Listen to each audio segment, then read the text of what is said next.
সম্মানিত দর্শক বন্ধুরা, আসসালামু আলাইকুম। দূর দূরান্তে দেশ অথবা দেশের বাইরে থেকে ঠিক এই মুহূর্তে যেখান থেকে আমাকে দেখছেন, আমি আপন আর যে আপন জীবনের গল্পের 124তম এপিসোডে আপনাকে স্বাগতম জানাচ্ছি। প্রিয় দর্শক বন্ধুরা, যারা নিয়ম করে আমাকে অডিওতে শোনেন তাদেরকে বলবো যে আজকে একটু ভিডিওতে দেখার জন্য, কারণ আজকে আমার কণ্ঠ শুনলে আপনি বুঝতেই পারবেন না যে এটা আপনের কণ্ঠ। আমি আসলে ভীষণভাবে অসুস্থ, তারপরেও রেকর্ড করতে বসছি কারণ আপনারা আমাকে এত গল্প লিখে পাঠান। আমি যদি একদিন 10টা করে গল্প প্রচার করি না, তাহলে আমি সবগুলো গল্প বলে শেষ করতে পারবো না। চিন্তা করি যে মানুষ এত কষ্ট করে আমাকে গল্পটা লিখে পাঠায়, আর আমি যদি আমার জায়গা থেকে একটু ভুলতেই না পারি তাহলে তো তার কষ্টটাই বৃথা গেল। তেমনি দর্শক বন্ধুরা, আজ আমি আপনাদের সামনে প্রচার করব হিরণ ভাইয়ের জীবনের বাস্তব গল্প। হিরণের জীবনের গল্পটা শুরু করার শুরুতেই হিরণের জীবনের গল্প নিয়ে একটা ছোট্ট কথা বলি। দর্শক বন্ধুরা, আমাদের জীবনে আমরা যা কিছু পাই বিশ্বাস করে পাই, আর আমাদের জীবনে আমরা যা কিছু হারাই অবিশ্বাস করে হারাই। কথায় আছে, বিশ্বাসে মিলে বস্তু তর্কে বহুদূর। মানুষ চিনতে হবে, মানুষ চিনতে যদি আপনি ভুল করেন তাহলে আপনার জীবনের অবস্থা, আপনার জীবনটা কতটা ভয়ঙ্কর হতে পারে। আপনি যদি আজকে হিরণের জীবনের গল্পটা শুরু থেকে শেষ পর্যন্ত শোনেন তবে তা হারে হারে বুঝবেন। আমি আশা করব হিরণের জীবনের গল্পটা শুরু থেকে শেষ পর্যন্ত সবাই খুব মনোযোগ দিয়ে শুনবেন। ধন্যবাদ সবাইকে। সম্মানিত বন্ধুগণ, আসসালামু আলাইকুম অ্যান্ড নমস্কার। আমার নাম মোহাম্মদ হিরণ। আমার বাড়ি চট্টগ্রাম শহরের অদূরে কোনো এক অজপাড়া গায়ে। প্রিয় দর্শক বন্ধুরা, আমার জীবনের গল্পটা শুরু করার শুরুতেই আমি আপনাদেরকে আমার পরিবারের ব্যাপারে জানিয়ে রাখি। আমার পরিবারে আমি আছে, আমার বাবা আছে, মা আছে আমার ছোট 3টা বোন। এছাড়া আমার পরিবারে আরও 2জন সদস্য আছে। একটা হচ্ছে আমার চাচি, আরেকটা হচ্ছে আমার ছোট্ট একটা চাচাতো বোন। আমার পরিবারে একটা সময় আমার চাচাও ছিল, কিন্তু আমি যখন ক্লাস 6-এ পড়ি তখন আমার চাচা দীর্ঘদিন ক্যান্সারে আক্রান্ত হয়ে চাচা মারা যায়।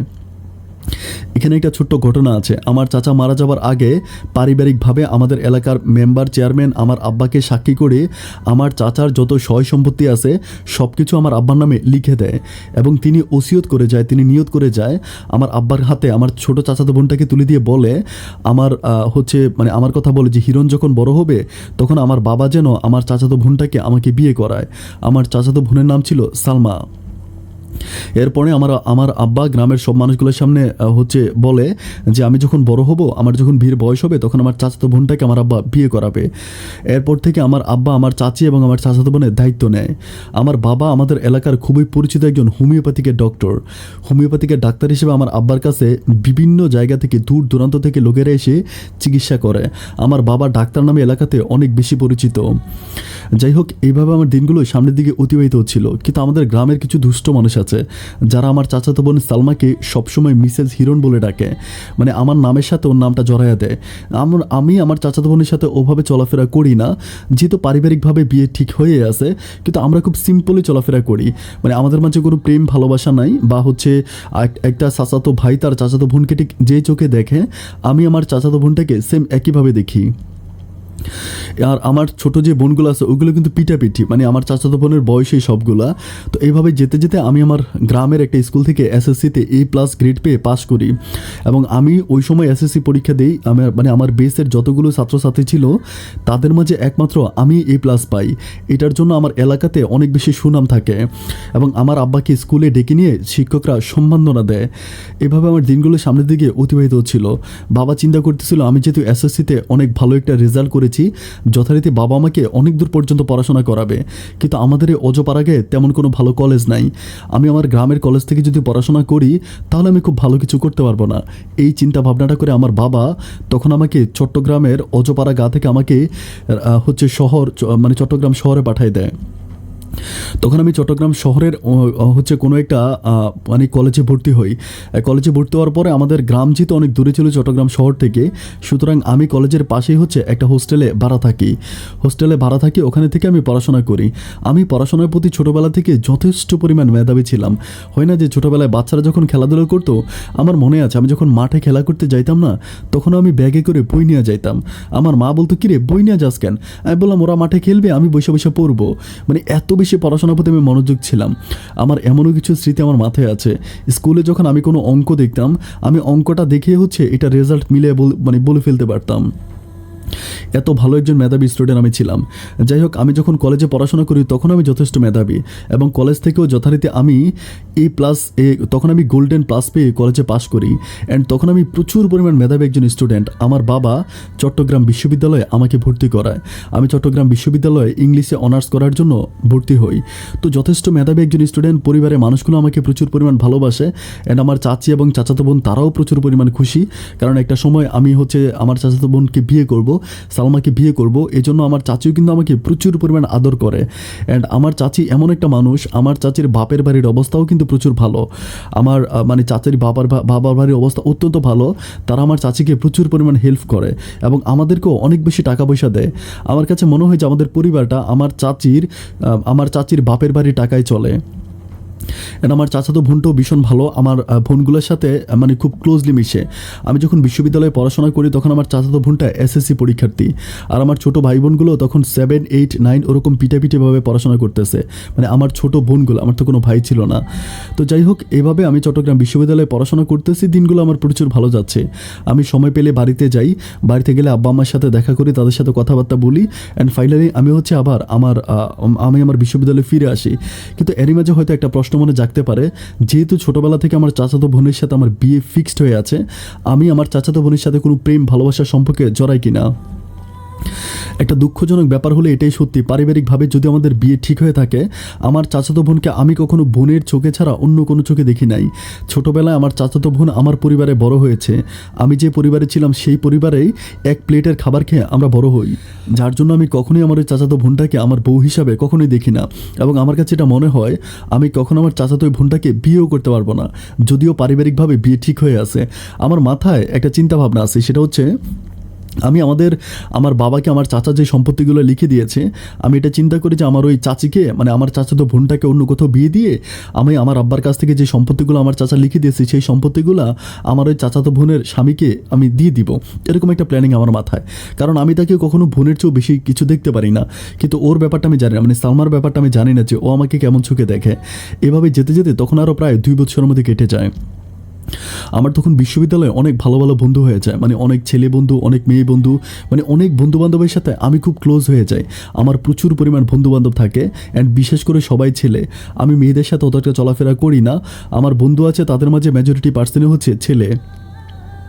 তো এভাবে কলেজের দিনগুলো অতিবাহিত হতে আমি একটা ব্যাপার খুব খেয়াল করে বিশ্ববিদ্যালয়ের দিনগুলো অতিবাহিত হতে আমি একটা ব্যাপার খুব খেয়াল করে দেখতে পাই যে আমাদের বিশ্ববিদ্যালয়ে একটা মেয়ে আছে যে কিনা আমাদের বিশ্ববিদ্যালয়ে অনেক বড় লোক। মানে আমাদের বিশ্ববিদ্যালয়ে যতগুলো স্টুডেন্ট আছে তাদের মাঝে এই মেয়েটা অনেক বেশি পয়সাওয়ালা, কারণ সে সবসময় দেখি একেবারে দামি দামি গাড়ি নিয়ে বিশ্ববিদ্যালয়ে আসে। একেবারে দামি গাড়ি, ব্র্যান্ডের গাড়ি হয় না, যে একেবারে নিউ ব্র্যান্ডের গাড়িগুলো নিয়ে আসে, যার নাম হচ্ছে জেমি। তো জেমি মেয়েটা মানে যেমন নম্র, ভদ্র, মানে অত্যন্ত ভালো মনের একটা মানুষ। আমার সাথে তার কিন্তু ভালো কোনো ফ্রেন্ডশিপ নাই, হয় না যে ভালো একটা বন্ধুত্ব আছে, এরকম কিছু না। বিশ্ববিদ্যালয়ে আসে, আমি তাকে দেখি, সে আমাকে দেখে, মানে কেমন আছো, ভালো আছো, অতটুকু পর্যন্ত, ভালো কোনো ফ্রেন্ডশিপ তার সাথে আমার নাই। আমি বরাবরের মতো মেয়েদের সাথে ফ্রেন্ডশিপ করতে খুব একটা মানে ভালোভাবে দেখি না এটা। তো যাই হোক, এভাবে কিছুদিন যাওয়ার পরে আমি একটা ব্যাপার খুব দেখতে পাই, জেমি এত দামি গাড়িতে চলাফেরা করে এবং এত বড় লোকের একটা মেয়ে, কিন্তু জেমির মাঝে কোনো অহংকার নাই। মানে যখন যেখানে খুশি সেখানে বসে যায় এবং সবার সাথে খুব ক্লোজলি মিশে। শিক্ষক মানে আমাদের বেসে যতগুলো ছাত্রছাত্রী আছে তাদের মাঝে জেমি হচ্ছে সবচেয়ে বেশি ব্রিলিয়ান্ট। মেয়েটার মাঝে একটা জিনিস আমি স্পষ্ট দেখতে পাই, মেয়েটা সবসময় একা থাকতে পছন্দ করে। বিশ্ববিদ্যালয়ে কারোর সাথে খুব একটা মিশে না, কারোর সাথে অত একটা কথা বলে না। মানে কথা বলে না বলতে যে সে অহংকারের ব্যাপারটা এরকম না, মানে দেখছে কেমন আছেন, ভালো আছেন কিনা, বা ওরকমভাবে কথা বলে। হয় না যে অন্য মেয়েরা যেরকম অনেক বেশি দুষ্টামি করে, মজা করে, ফানি করে, ছেলেদের সাথে ফ্রেম করে, ফ্লট করে, বাট ওই ব্যাপারগুলো আমি ওর মাঝে দেখি না। ও অবসর সময় পেলে নীরবে গিয়ে বসে থাকে। এটা আমি জানি না যে মেয়েটা এত নীরব কেন। এইভাবে দিনগুলো অতিবাহিত হতে হতে জেমির প্রতি একটা সময় আমি দুর্বল হয়ে যায়। জেমিকে আমার প্রচুর ভালো লাগে বলতে একটাই কারণ, সেটা হচ্ছে জেমি অনেক নীরব থাকে। জেমির ওই নীরবতার আমি প্রেমে পড়ে যাই। তো মেয়েটাকে ওরকম করে দেখতে দেখতে আমি চিন্তা করতে থাকি যে আমি কোনো একদিন তার সাথে খুব ক্লোজলি কথা বলবো বলতে আমি তাকে এটা ভেবেই নিই যে আমি তাকে প্রেমের প্রস্তাব করব। কিন্তু আমি চিন্তা করি যে আমি তাকে প্রেমের প্রস্তাব করলে সে রাজি হবে কি হবে না, বা একটা বড় লোকের একটা মেয়ে, এখন আমি তাকে প্রেমের প্রস্তাব করার পর যদি সেটা রিফিউজ করে, আমাদের বিশ্ববিদ্যালয়ে কিন্তু তখন বড় বড় রাজনীতিবিদ আছে, শিবিরের, তারপরে অনেক বিভিন্ন দলের, এখন যদি তারা তাদের কাছে বলে দেয় তাহলে কিন্তু আমাকে বিশ্ববিদ্যালয় থেকে বহিষ্কার করে দিবে। এই ভয়টাও কিন্তু আমার মনের মাঝে কাজ করে। কিন্তু আমি চিন্তা করে বলে দিলে দিবে, যেটা কপাল আছে সেটাই হবে। আমার চোখে এত বেশি ভালো লাগে, আমি আমার ভালোবাসার কথা তাকে বলবো। কিন্তু ভালোবাসার কথা বলার জন্য ওরকম কোনো সময় আমি পাই না। আমি যদিও বিশ্ববিদ্যালয়ে পড়াশোনা করি, কিন্তু আমি যথেষ্ট লাজুক প্রকৃতি একটা ছেলে। মানে কারোর সাথে কথা বলতে গেলে ভীষণ লজ্জা পাই, কারো চোখের দিকে তাকিয়ে কথা বলতে পারি না। কারোর সাথে কথা বলতে গেলে তার পায়ের দিকে তাকিয়ে আমি কথা বলি। আমি ভীষণভাবে মানে লাজুক টাইপের একটা ছেলে। তো আমি দিন খুঁজতে থাকি, সময় খুঁজতে থাকি, কোন একটা সময় জেমিকে ভালোবাসার কথা বলা যায়। দিন যত যাচ্ছে, রাত যত যাচ্ছে, জেমিকে ভালোবাসে বলার আগে জেমির প্রতি আমি নয় দুর্বল হয়ে যাচ্ছি। আর শুধুমাত্র একটা সুযোগের অপেক্ষায়, একটা সুযোগ যদি আমি কোনোভাবে পেয়ে যাই, তবে আমি জেমিকে আমার ভালোবাসার কথা বলে ফেলবো। এভাবে দিনগুলো যেতে যেতে একদিন আমি জেমিকে আমাদের বিশ্ববিদ্যালয়ের সামনে পাই বলতে সেদিন বৃষ্টির দিন ছিল।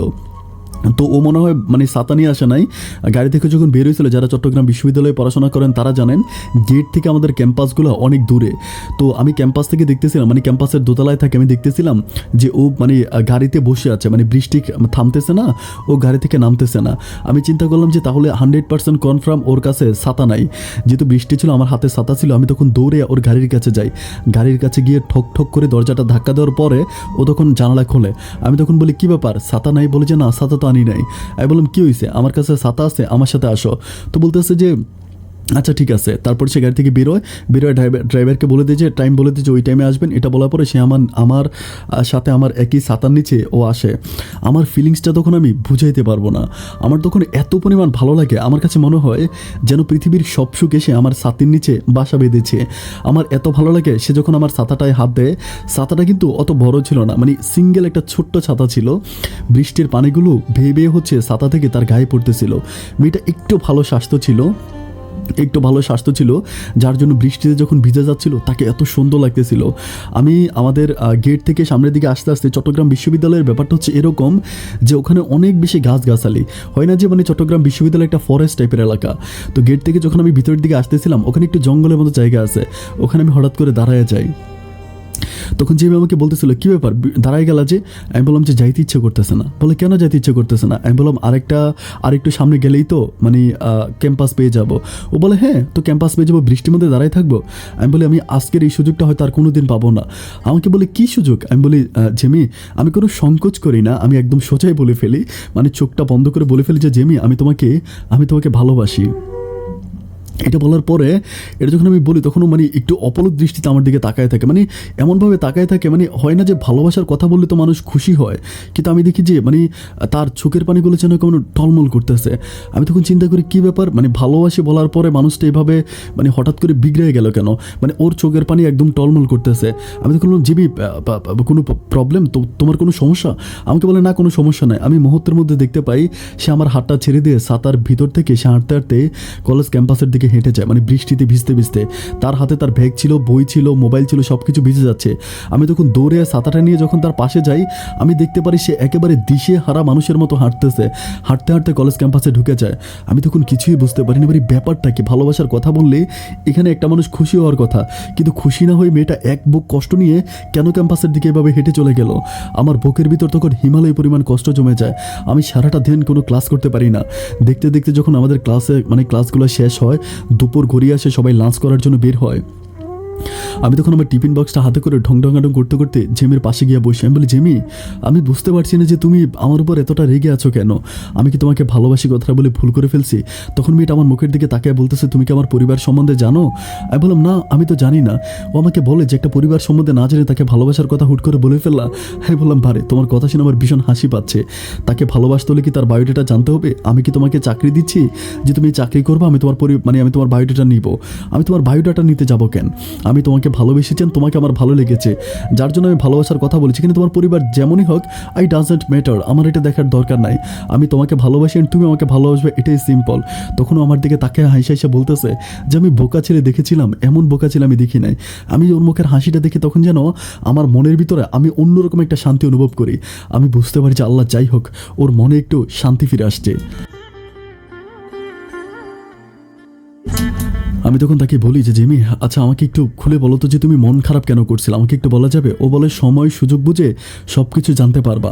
আমি বলি যে কি জানতে পারবো এখন বলো। ও বলে এখন কোনো কিছু বলার দরকার নাই। আমি বললাম তাহলে যে আমি ভালোবাসি বললাম? ও বলে বলেছো ঠিক আছে, তুমি দরখাস্ত করেছো, এটা অ্যাকসেপ্ট করবে কি করবে না এটা তো শিক্ষকের ব্যাপার, তাই না? আমি বললাম বাহ, তার মানে তুমি শিক্ষক হয়ে গেলাম, আমি ছাত্র হয়ে গেলাম। তখন হাসতে হাসতে ওখান থেকে উঠে যায়। আমি বললাম শোনো, আমি আজ আমাদের মেসে অনেক ভালো রান্না করছে, খাবার দাবার নিয়ে আসছে, চলো একসাথে বসে খাই। আপনার শুনলে অবাক হয়ে যাবেন যে একই প্লেটে আমরা তখন ভাত খাচ্ছিলাম। এটা দেখার পর ক্যাম্পাসের অন্য ছেলে মেয়েগুলা আর চোখে আমাদের দিকে তাকাচ্ছিল। একজন আরেকজনের কোমরে খোঁচা মেরে দেখাচ্ছিল, দেখ দেখ, এটা তো কলেজ ক্যাম্পাস নয়, যেন একটা ভালোবাসার পার্ক হয়ে গেল। অনেকক্ষণ ধরে আমরা কথা বলি, অ্যান্ড কথা বলার পরে সব শেষ করে আমরা তখন ক্লাসে ফিরে আসি। এভাবে দিনগুলো সামনের দিকে কাটতেছিল, বাট আমি বুঝতে পারতেছিলাম না যে ও আমাকে কোনো কিছুই বলে না। যেতে যেতে প্রায় 10 থেকে 15 দিনের মতো কেটে যায়। আমাকে দেখলে একটা মৃদু হাসি, কেমন আছো, কী করো হিরণ, ভালো আছো, মানে অতটুকুই। বাট আমি যে ওকে ভালোবাসার কথা বলেছি ওই ব্যাপার নিয়ে ও কোনো কথা বলে না। দিন যত যাচ্ছে তার প্রতি আমার ভালোবাসার দুর্বলতা ততই বেড়ে যাচ্ছে। আমি চিন্তা করতেছি যে যত যাই হোক আমি ওর মুখ থেকে আমার ভালোবাসার কথা বের করেই ছাড়বো। এভাবে আরও কয়েকদিন যাওয়ার পরে একদিন আমি তাকে ঠিক ধরেই ফেললাম।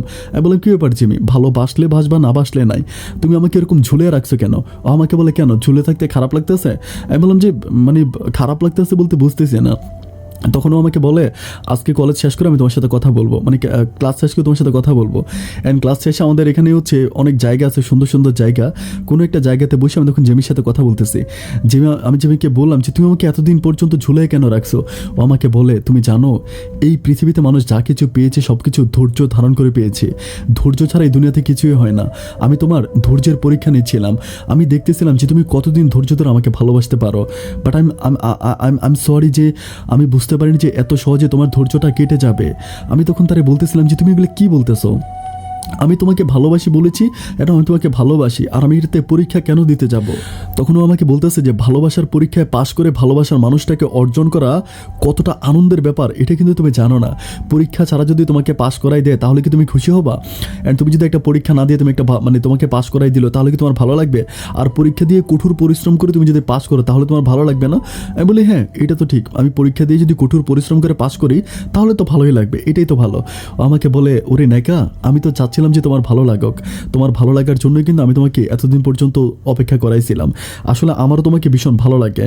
আর তুমি যেদিন আমাকে ভালোবাসার কথাটা বলেছিলা আমি সেদিনই তোমাকে ভালোবাসার কথাটা বলে ফেলতাম, কিন্তু আমার পরিবারে কিছু সমস্যা আছে, এই জন্য আমি তোমাকে সেদিন আমার ভালোবাসার কথাটা জানাই নাই। আজকে তোমাকে আমি আমার পরিবারের ব্যাপারে জানাই। আমি বললাম হ্যাঁ বলো। ও আমাকে বলে যে আমার পরিবারে আমি ছাড়াও আমার 2টা বড় ভাই সহ একটা ছোটো বোন আছে, কিন্তু দুঃখজনক ব্যাপার হচ্ছে তারা আমার সৎ ভাই বোন। আমার 2টা বড় ভাই আর আমার একটা বোন, এরা আমার সৎ ভাই বোন। এবং আমার মা ছোটোবেলায় আমার জন্মের পরপরে মারা যায়। আমি আমার মায়ের বুকের দুধ খেতে পারিনি, আমার বাবা হসপিটালের দুধ খেয়েই আমাকে বড় করেছে। অ্যান্ড আমাকে লালন পালন করার জন্য আমার বাবা একটা সময় দ্বিতীয় বিয়ে করে। অ্যান্ড দ্বিতীয় বিয়ে করার পরে আমাদের ঘরে আমার একটা সৎমা আসে। কিন্তু দুঃখজনক ব্যাপার হচ্ছে আমার বাবা আমার সৎমাকে আমাদের ঘরে আনে আমাকে ভালোবাসার জন্য বা আমার সেবা যত্ন করানোর জন্য, আমাকে ঠিক রাখার জন্য। কিন্তু সৎমা আসার পর থেকে আমার জীবন থেকে সম্পূর্ণ সুখগুলো হারিয়ে যায়। আমি যখন বুঝতে শিখি তখন আমি দেখি যে আমার সৎমা আমাকে দিয়ে ফ্লোর পরিষ্কার করায়, খাট পরিষ্কার করায়, রান্নাবান্না করায়। মানে বাসায় কাজের লোক থাকার পরেও আমার আমার সৎমা আমাকে দিয়ে বাসার সমস্ত কাজ করায় এবং আমাকে প্রচুর পরিমাণ একটা চাকরানির মতো ব্যবহার করে। আমি তখন তাকে বলি যে তুমি তোমার এই কথাগুলো তোমার আব্বাকে কেন বলো না? তুমি তো তোমার আব্বাকে বলতে পারো। আমাকে তখন অট্ট হাসি দিয়া বলে আমার বাবা আর এখন আমার কথায় চলে না, আমার বাবা আমার মায়ের কথায় উঠে আর বসে। আমার মা যেটা করতে বলে আমার বাবা সেটাই করে। আমি তখন তাকে বলি যে ব্যাপারটা এরকম কেন হয়ে গেল? কারণ তোমার বাবা তো তোমার মাকে বিয়ে করে এনেছিল তোমার জন্য, তাহলে উনি কেন এখন এরকম করতেছে? ও আমাকে বলতেছে সব পুরুষগুলো আসলে এরকমই হয়। আমি বললাম তুই কি আমাকে এভাবেই চিন্তা করে নিলা? আমাকে বলে যে না, আমিও তোমাকে পরীক্ষা করতেছিলাম, আমি এই জন্যই তোমার ধৈর্যের পরীক্ষা নিচ্ছিলাম যে আমার বাবা ধৈর্য ধারণ করে কিন্তু আমার পক্ষে থাকলো না, আমার মায়ের পক্ষে চলে গেল। আমি চিন্তা করতেছিলাম যে ধৈর্য ধরে তুমি আমাকে কতদিন ভালোবাসতে পারো। আমি তখন তার হাতটা ধরে বলতেছিলাম যে আমি বিশ্বাস করো, আমি না বুঝতে পারিনি যে তোমার বুকের ভিতর এরকম কষ্ট লুকিয়ে আছে। আমাকে তুমি ভালোবাসি বলতে হবে না, কিন্তু আমি তোমার কাছে হাত জোর করে মিনতি করি তুমি আমার একটা ভালো বন্ধু হয়ে আমার সাথে সারা জীবন থাকো। তোমার দুঃখের কথাবার্তাগুলো শোনার পর আমার মনটা যেন, আমার কলিজাটা যেন ছিঁড়ে যাচ্ছে। তখন মেয়েটা আমার মুখের দিকে তাকিয়ে বলে, ওরে নেকা, তুমি কি জানো যে ভালোবাসার পরে কখনো বন্ধুত্ব হয় না? তুমি যেহেতু আমাকে ভালোবাসি একবার বলেই ফেলছো, সুতরাং আমাদের মাঝে আর কোনো ভালো বন্ধুত্ব হবে না, আমরা আমরা প্রেমিক প্রেমিকা হয়ে থাকবো। আমি তখন তাকে বলি যে আমার মতো একজন মানুষকে তুমি বিয়ে করবা? ও আমাকে বলে, কেন করবো না? আমি বলি, তুমি জানো আমার পরিবার সম্বন্ধে? ও আমাকে বলে, না, বলো তো। আমি বললাম, আমার বাবা একজন হোমিওপ্যাথিকের ডাক্তার, অ্যান্ড আমার মানে আমি তখন আমার ওই চাচাতো বোন, আমার চাচি, ওই ব্যাপারগুলো তার কাছে কিছুই বলি না, শুধু বলি আমার বাবা একজন হোমিওপ্যাথিকের ডাক্তার। আমি কিন্তু আপনাদেরকে আগেই বলেছিলাম যে আমি আমার চাচাতো বোনকে কখনো আমার বউ হিসাবে নিতে পারবো না। আমি এটা প্ল্যানিং করে রাখছি যে আমার চাচাতো বোনকে অন্য কোথাও বিয়ে দিয়ে আমার চাচার সয় সম্পত্তিগুলো আমি আমার চাচাতো বোনের জামাইকে দিয়ে দিব। তো তখন আমি মানে জেমির সাথে সেদিনটার পর থেকে আমার একটা গভীর প্রেমের সম্পর্ক হয়ে যায়। প্রতিটা মুহূর্ত জেমিকে না দেখলে যেন আমি থাকতে পারি না। আমরা দুজন দুজনের মাঝে খুব ভালোভাবে মিশে যাই। এভাবে আমাদের ভালোবাসার গড়িটা সামনের দিকে যাচ্ছে। বাট বলে না যে সবসময় সুখ থাকে না, সবসময় দিন থাকে না, দিনও আসে রাতও আসে। আমার জীবনে একটা সময় ঘুটঘুটে অন্ধকার নেমে আসে। জিমি আমাকে বলতেছে পরিবার থেকে নাকি তার বাবা তার বিয়ে ঠিক করেছে। আমাকে বলে যে আব্বা আমার বিয়ে ঠিক করে ফেলেছে, এখন আমি কি করতে পারি? আমি তখন তাকে বলি যে তুমি আমার ভালোবাসার কথা তোমার বাবাকে বলো, তোমার বাবাকে বলো। আমাকে বলে যে আমার বাবাকে বললে কিন্তু আমার বাবা কখনোই তোমাকে আমার কাছে বিয়ে দিবে না। আমি বললাম যে কেন দিবে না? ও আমাকে বলে যে আমি কিন্তু তোমার মুখ থেকে তোমার পরিবারের স্ট্যাটাস সম্বন্ধে যেটা শুনেছি, আমার বাবা এরকম পরিবারে আমাকে কখনোই বিয়ে দেবে না। আমি তখন থেকে জিজ্ঞেস করতেছি, কেন তোমার বাবাকে অনেক বেশি অহংকারী, অনেক বেশি মুডি? ও আমাকে বলে যে না, বাবা অনেক বেশি অহংকারী, অনেক বেশি মুডি এরকম না, কিন্তু আমার বাবা একটু ভিন্ন টাইপের লোক। আমি বললাম যে ভিন্ন টাইপের মানে কি? ও আমাকে বলতেছে যে দেখো, তুমি আমার পরিবার সম্বন্ধে কিন্তু অত ভালো করে জানো না। আমার বাবা কিন্তু চট্টগ্রাম শহরের অনেক নাম করা একজন ব্যবসায়িক। রিয়াজউদ্দিন বাজারে আমাদের অনেকগুলো দোকানপাট আছে, এছাড়া আমাদের চিটং শহরে অনেক বাড়িটারি আছে। এখন আমার বাবা কিন্তু কখনোই আমাকে এরকম কোনো ছেলের কাছে বিয়ে দিবে না। বাবা চিন্তা করবে বাবার লেভেলের কোনো ছেলের কাছে আমাকে বিয়ে দেওয়ার জন্য। অলরেডি বাবা আমার জন্য যে ছেলেটা ঠিক করছে এ হচ্ছে একজন পাইলট। আমি তখন চিন্তা করতেছিলাম, যেহেতু একটা পাইলটের সাথে ওর বিয়ে ঠিক হয়েছে, সেক্ষেত্রে ওর বাবা আমাকে কখনো মেনে নেবে না, কারণ যেখানে পাইলটকে ঠিক করছে মেয়ে বিয়ে দেওয়ার জন্য, সেখানে তো আমাকে মেনে নেওয়ার প্রশ্নই আসে না। আমি তখন তাকে বললাম যে তাহলে কি করতে পারে? ও আমাকে বলে যে সিম্পল ব্যাপার, যেটা ক্লাস 8-9-এর স্টুডেন্টরা করে সেটাই করবো। আমি বললাম যে ক্লাস 8-9-এর স্টুডেন্টরা কী করে? আমাকে বলে পালায়ে যায়। আমি বললাম মানে কি, তুমি সাথে পালায়ে যাবা? ও আমাকে বলে হ্যাঁ, এছাড়া তো দ্রুত কোনো রাস্তা আমার খোলা নাই যে তোমাকে পাওয়ার মতো। তোমাকে পেতে হলে আমাকে পালায়ে যেতে হবে। আমি তখন বলতেছি যে পালাইয়া যাবা, কিন্তু তোমার পরিবার কিছু বলবে না, বা তুমি তোমার বাবাকে ভয় পাবা না? আমাকে বলে ভয় পাবো কেন? আমার বাবাকে ভয় পাওয়ার কি আছে? আর আমি পালিয়ে গিয়ে তো আমি তোমার সাথেই থাকবো, তাই না? আমি তো তোমাকে ছেড়ে থাকবো না, তোমার সাথেই থাকবো। আমি যদি তোমার সাথে থাকি তাহলে প্রবলেমটা কোথায়? আর আমি আমার বাবাকে খুব ভালো করেই চিনি। আমি যদি পরিবার থেকে চলে যাই, আমার বাবা মনে হয় খুশি হবে। ওর কথাটা শোনার পর আমার তখন কলিজাটা কেঁপে ওঠে। আমি বলছি এরকম কথা কেন বলতেছো? ও আমাকে বলে যে আমি তোকে বারবার বলি আমার পরিবারটা একটু ডিফিকাল্ট পরিবার, আমি আমার বাবার কাছ থেকে কোনো রকম ভালোবাসা পাই না। আমি বললাম তাই বলে একটা মেয়ে বাসা থেকে পালায় গেলে তার বাবা খুশি হবে? এই কথাটা তুমি কেমন করে বললা? ও আমাকে বলে যে দেখে নিও আমি যে কথাটা বলেছি এটা সত্য হয় কি না। যাই হোক, তারপর থেকে আমি তাকে বললাম যে তাহলে তুমি কি করবা? ও আমাকে বলে দিন তারিখ ঠিক করো, দিন তারিখ ঠিক করে পালায় চলে যাবো। আমি তখন তারা বলতেছি যে পালায়া কোথায় যাব, কোথায় যাওয়া যায়? আমি আসলে চট্টগ্রামের মানুষ, ঠিক আছে, আমাদের চট্টগ্রামে অনেক মানে একদম গ্রামের দিকে আমাদের বাড়ি। আমি চট্টগ্রাম শহরটা আসলে অত ভালোভাবে খুব ভালো করে চিনিও না। আমি তখন তারা বলতেছি যে পালায়া যে যাব, পালায়া কোথায় যাব? আমাকে বলে যে আমরা মানে চট্টগ্রামে একটা বাসা ভাড়া করব, ওখানে বাসা ভাড়া করে তারপর থাকবো। আমি তখন তারা বলতেছি এখানে বাসা ভাড়া করে থাকলে তোমার বাবা তোমাকে খোঁজার জন্য আসবে না? আমাকে বলো আমার মাথায় একটা দারুণ আইডিয়া আসছে। আমি প্রথমে চট্টগ্রাম শহর থেকে কোথাও চলে যাব, কোথাও গিয়ে ধরো তুমি আর আমি 1 মাস কি 2 মাস বা 3 মাস আমরা বাইরে থাকবো। আমরা যখন 2-3 মাস বাইরে থাকবো তখনকার পর থেকে কিন্তু আমার আব্বা চিন্তা করবে যে তার মেয়ে অন্য কারোর সাথে পালায়ে গেছে। আমি তখন আমার আব্বাকে ফোন করে বলবো যে আমি একটা ছেলের সাথে মানে চলে আসছি, আমাকে বিয়ে করছি। অ্যান্ড তখন থেকে বাবার আমাকে খুঁজবে না। অ্যান্ড তখন আমরা আবারও চট্টগ্রামে ব্যাক করে আমরা বিশ্ববিদ্যালয়ে পড়াশোনা করব। ওর কথাবার্তা শোনার পর আমি চিন্তা করলাম যে বাহ, দারুণ আইডিয়া। এরপর যথারীতি যেমন কথা তেমন কাজ, আমি ওর হাতে হাত ধরে আমরা তখন চট্টগ্রাম থেকে ঢাকাতে চলে যাই। ঢাকাতে ঢাকাতে একটা ফ্ল্যাট ভাড়া করি। ওইখানে আমার আরেকটা বন্ধু থাকে, মানে আমার ঢাকারই একটা বন্ধু থাকে, ও চট্টগ্রাম বিশ্ববিদ্যালয়ে পড়াশোনা করে, ওদের ঢাকাতে বাড়ি থাকে। ওই বাড়িতে আমি আর জেমি গিয়ে উঠি। তো জেমি ওখানে গিয়ে উঠে, আমি উঠি। তো যাই হোক, আলহামদুলিল্লাহ আমার ফ্রেন্ডের বাড়িটা কিন্তু অনেক ভালো ছিল। এটা যদিও মানে ফর রেন্টের জন্য একটা বিল্ডিং ছিল, মানে বাসা ভাড়ার জন্য, কিন্তু ও আমার ওই বন্ধুটা আমাকে একটা ফ্ল্যাট দিয়ে দেয়। ওই ফ্ল্যাটে আমি আর জেমি প্রায় 2 মাসের মতো থাকি। অ্যান্ড 2 মাসে আমরা টোনাটুনির একটা সংসার করি। আমি জেমিকে কাজী অফিসে নিয়ে গিয়ে একেবারে খুবই সিম্পলি আমি তাকে বিয়ে করি। আমাদের বিয়ের কাবিন ছিল মাত্র 5 লাখ টাকা। আমার খুব ভালো লাগে যে 5 লাখ টাকা কাবিন আমি জেমিকে বিয়ে করি। অ্যান্ড জেমি আমাকে যথেষ্ট বুঝে, আমিও তাকে তাকে যথেষ্ট বুঝি। আমার মানে আমার ঢাকার দিনগুলো আমি কখনো ভুলতে পারবো না। প্রতিদিন সকালবেলা আমি তাকে নিয়ে বিভিন্ন জায়গায় ঘুরতে চলে যেতাম এবং রাত অবধি আমরা ঘুরে বেড়াতাম। জিমির কাছে অত বেশি টাকা পয়সা ছিল না, পরিবার থেকে অল্প কিছু টাকা নিয়ে আসছিল, আর আমার কাছে যে পরিমাণ টাকা ছিল সেটা দিয়ে আমরা খুব দিব্য সময়গুলো ভালো কাটাচ্ছিলাম। এরই মাঝে জিমি তার আব্বাকে ফোন করে সব কিছু বলে দেয়। বলে দেওয়ার পর ওর বাবা ওকে একটা কথা বলতেছে, তুই যেহেতু নিজের ভালোটা বুঝা চলে গেছিস, তা আমাকে যেহেতু বুঝতে দেস না, তাহলে তোর এই মুখটা আমি আর কখনো দেখতে চাই না। আমি তখন অবাক হয়ে যাই। জিমি যেমন করে আমাকে একদিন বলেছিল আমি বাসা থেকে পালিয়ে গেলে আমার বাবা মা খুশি হবে, আজকাল তার বাবার অ্যাটিটিউড দেখে মনে হচ্ছে যেন তার বাবা আসলেই খুশি হয়েছে। আমি তখন বুঝতে পারছি জিমি তার পরিবারের কাছে সম্পূর্ণ অবহেলিত। ওই পরিবারটা তাকে কখনোই ভালোভাবে নেবে না। অ্যান্ড ওর পরিবারের মাঝে ওই পরিবারটা এমন একটা পরিবার, তারা যেন মানে মানুষের প্রতি কোনো প্রেম ভালোবাসা বা মায়া এই জিনিসটা খুবই কম। যাই হোক, তারপর আমরা একটা সময় কী করি, মানে ঢাকা থেকে চট্টগ্রামে ফিরে আসি। চট্টগ্রামে ফিরে এসে জিমি আমাকে যেমন করে বলেছিল তেমন করে হচ্ছে আমরা একটা বাসা ভাড়া করি আমাদের বিশ্ববিদ্যালয়ের এরিয়ার পাশে। বাসা ভাড়া করে তখন জিমি আর আমি একসাথে পড়াশোনা করতেছি। আমরা একই বাসায় থাকতেছি, যেহেতু আমরা উই আর হাজব্যান্ড ওয়াইফ, স্বামী স্ত্রী, তো আমরা একই বাসায় থাকি, আমরা পড়াশোনা করি। কিন্তু দেখা যায় কি আসলে দুজনের পড়াশোনার খরচ আমরা আসলে ওভাবে ম্যানেজ করতে পারি না। আমি কিছু টিউশনি করি, বা টিউশনি করেও যে পরিমাণ টাকা পাই সেটা দিয়ে আসলে মানে বাসা ভাড়া দিয়ে তারপরে মানে অত ভালোভাবে আসলে চলা যায় না। তখন জিমি আমাকে বলতেছিল যে এইভাবে আর কতদিন চলবো, মানে আমাদের কিন্তু এরকম হয়ে গেছে যে সংসার অনেক অভাব চলে আসছে। একটা ব্যাপার আমি বললে হয়তো অনেকে বিশ্বাসই করবেন না, এত বড় লোকের একটা মেয়ে, কিন্তু কোনোদিন আমি তার মাঝে এরকম কোনো রকম অভাব বা অভাবে পড়লে যে মানুষ মানে একটু খারাপ হয়ে যায়, আচরণ খারাপ করে, যে মেয়েটা কোনোদিন মাংস ছাড়া ভাতে খায় নাই, অথচ এই মেয়েটা আমি দেখেছি একেবারে সুন্দর করে কাঁচামরিচ আর পেঁয়াজ দিয়ে গুদগুদ করে ভাত খেয়ে ফেলে। মানে যে মেয়েটা কখনো ভালো জামা কাপড় সবসময় পরতো, অথচ এই মেয়েটাকে আমি দেখতে পাই যে ছিঁড়া কাপড়টাও ভ্যান গাড়ি থেকে কিনা কাপড়টাও অনেক সুন্দর করে পরে। আমার কাছে মনে হয় যে দুনিয়াতে সত্যিকারের ভালোবাসা যদি কেউ শিখতে চায় তাহলে আমার জেমির কাছে শিখতে হবে। এভাবে আমাদের দিনগুলো সামনের দিকে কাটতে কাটতে কীভাবে জানি খবরগুলো আস্তে আস্তে আমার বাবার কানে পৌঁছে যায়। হয়তো আমি আমার কোনো বন্ধুবান্ধব আমার বাবাকে বলে দেয়, বা কীভাবে যেন বাবা ব্যাপারগুলো জানে। ব্যাপারগুলো জানার পরে বাবা একদিন আমাকে ফোন করে আমাকে জিজ্ঞেস করে, বাবাকে খুব সুন্দর করে জিজ্ঞেস করে যে হিরণ, আমি তোকে একটা কথা জিজ্ঞেস করি, তুই আমার কাছে সত্য বলবি। আমি তখন বলি, হ্যাঁ বাবা, আমি তো তোমার কাছে কখনো মিথ্যে বলি না, সত্যই তো বলবো। আমার বাবা আমাকে বলতেছে, আমি শুনলাম যে তুই নাকি চট্টগ্রামে বিয়ে করেছিস, আমাকে এই কথাটা বলার পর আমি বলি যে মানে তুমি কার কাছ থেকে শুনছো? আমার বাবা বলে, শুনেছি, এখন কথাটা কতটুকু সত্য। আমি বললাম যে তুমি যদি শুনিয়ে থাকো তাহলে কথাটা সত্য, কারণ আমি আমার বাবার কাছে কখনো মিথ্যে বলি না। আমি বলি সত্য। আমার বাবা বলে যে তুই কি কাজটা ঠিক করছিস? আমি বললাম যে মানে ঠিক করছি মানে? আমার বলে, তুই কি ভুলে গেছিস যে সালমার সাথে তোর বিয়ে ঠিক হয়ে আছে? আমি তোর চাচার কাছে মৃত্যু পথযাত্রী তোর চাচাকে গ্রামের চেয়ারম্যান মেম্বার রেখে কথা দিছিলাম।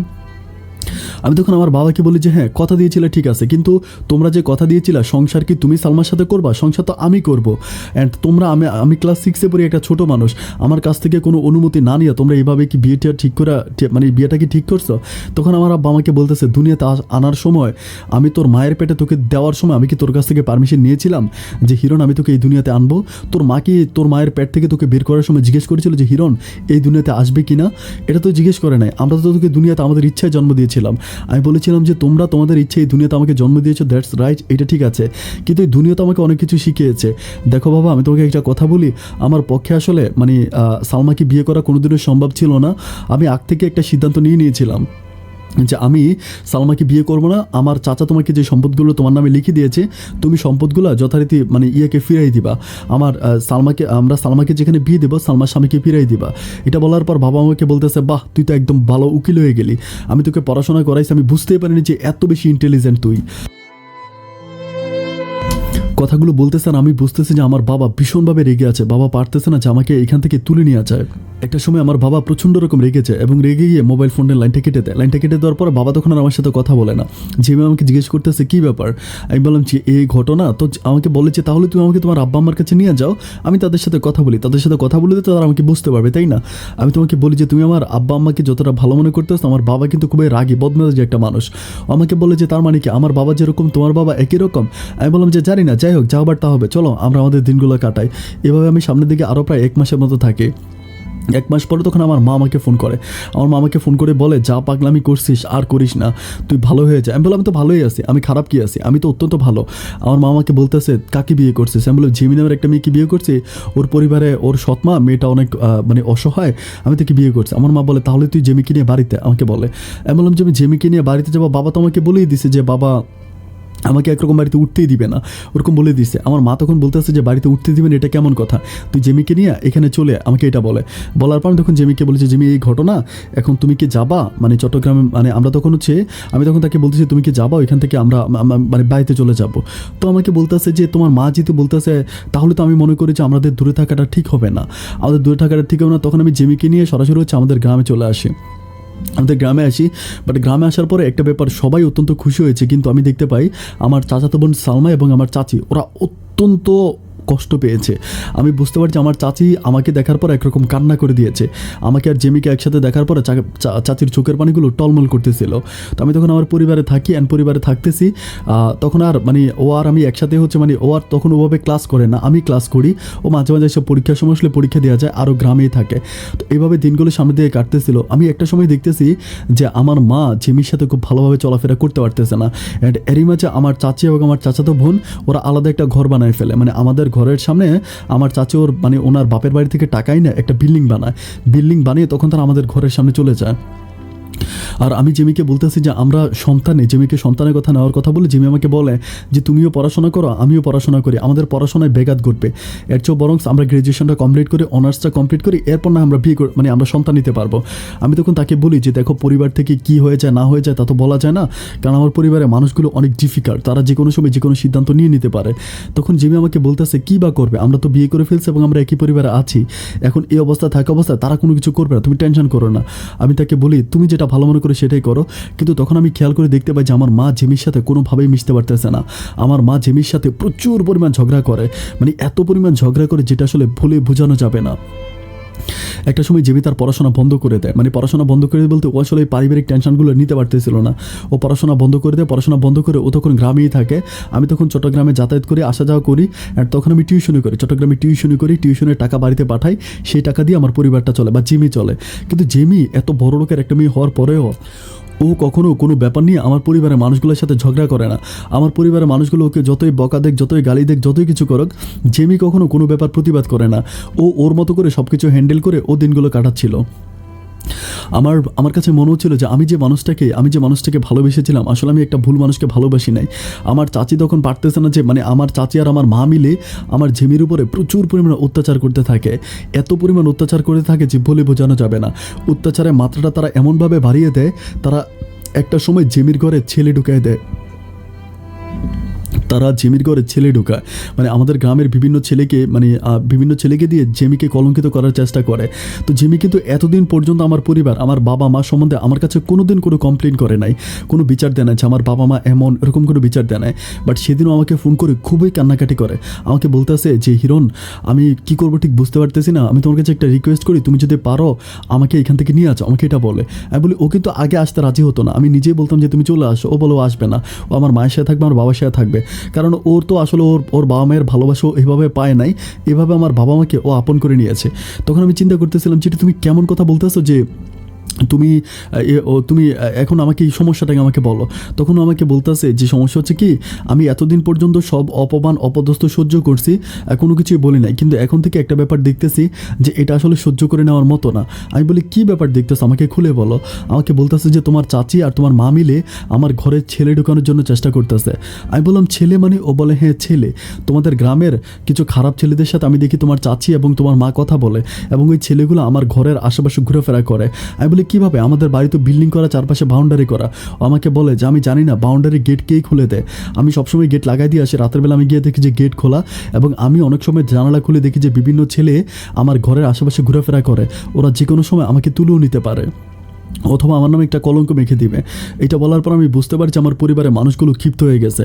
একটা পর্যায়ে আমি তখন জেমিকে, ওই দিনে আমি জেমিকে মানে গ্রাম থেকে তখন আমি জেমিকে আবারও মানে আমি চট্টগ্রামে নিয়ে আসি, মানে শহরে নিয়ে আসি। শহরে আনার পর তখন জেমি আর আমি খুব ভালোভাবেই চলতেছি, তখনও আর পড়াশোনা করে না, আমি পড়াশোনা করি, তার পাশাপাশি আমি একটা মানে প্রাইভেট কোম্পানিতে চাকরি নিয়েছিলাম তখন, মানে টিউশনে বন্ধ করে একটা প্রাইভেট কোম্পানিতে চাকরি নিয়েছি আর পড়াশোনা করতেছি।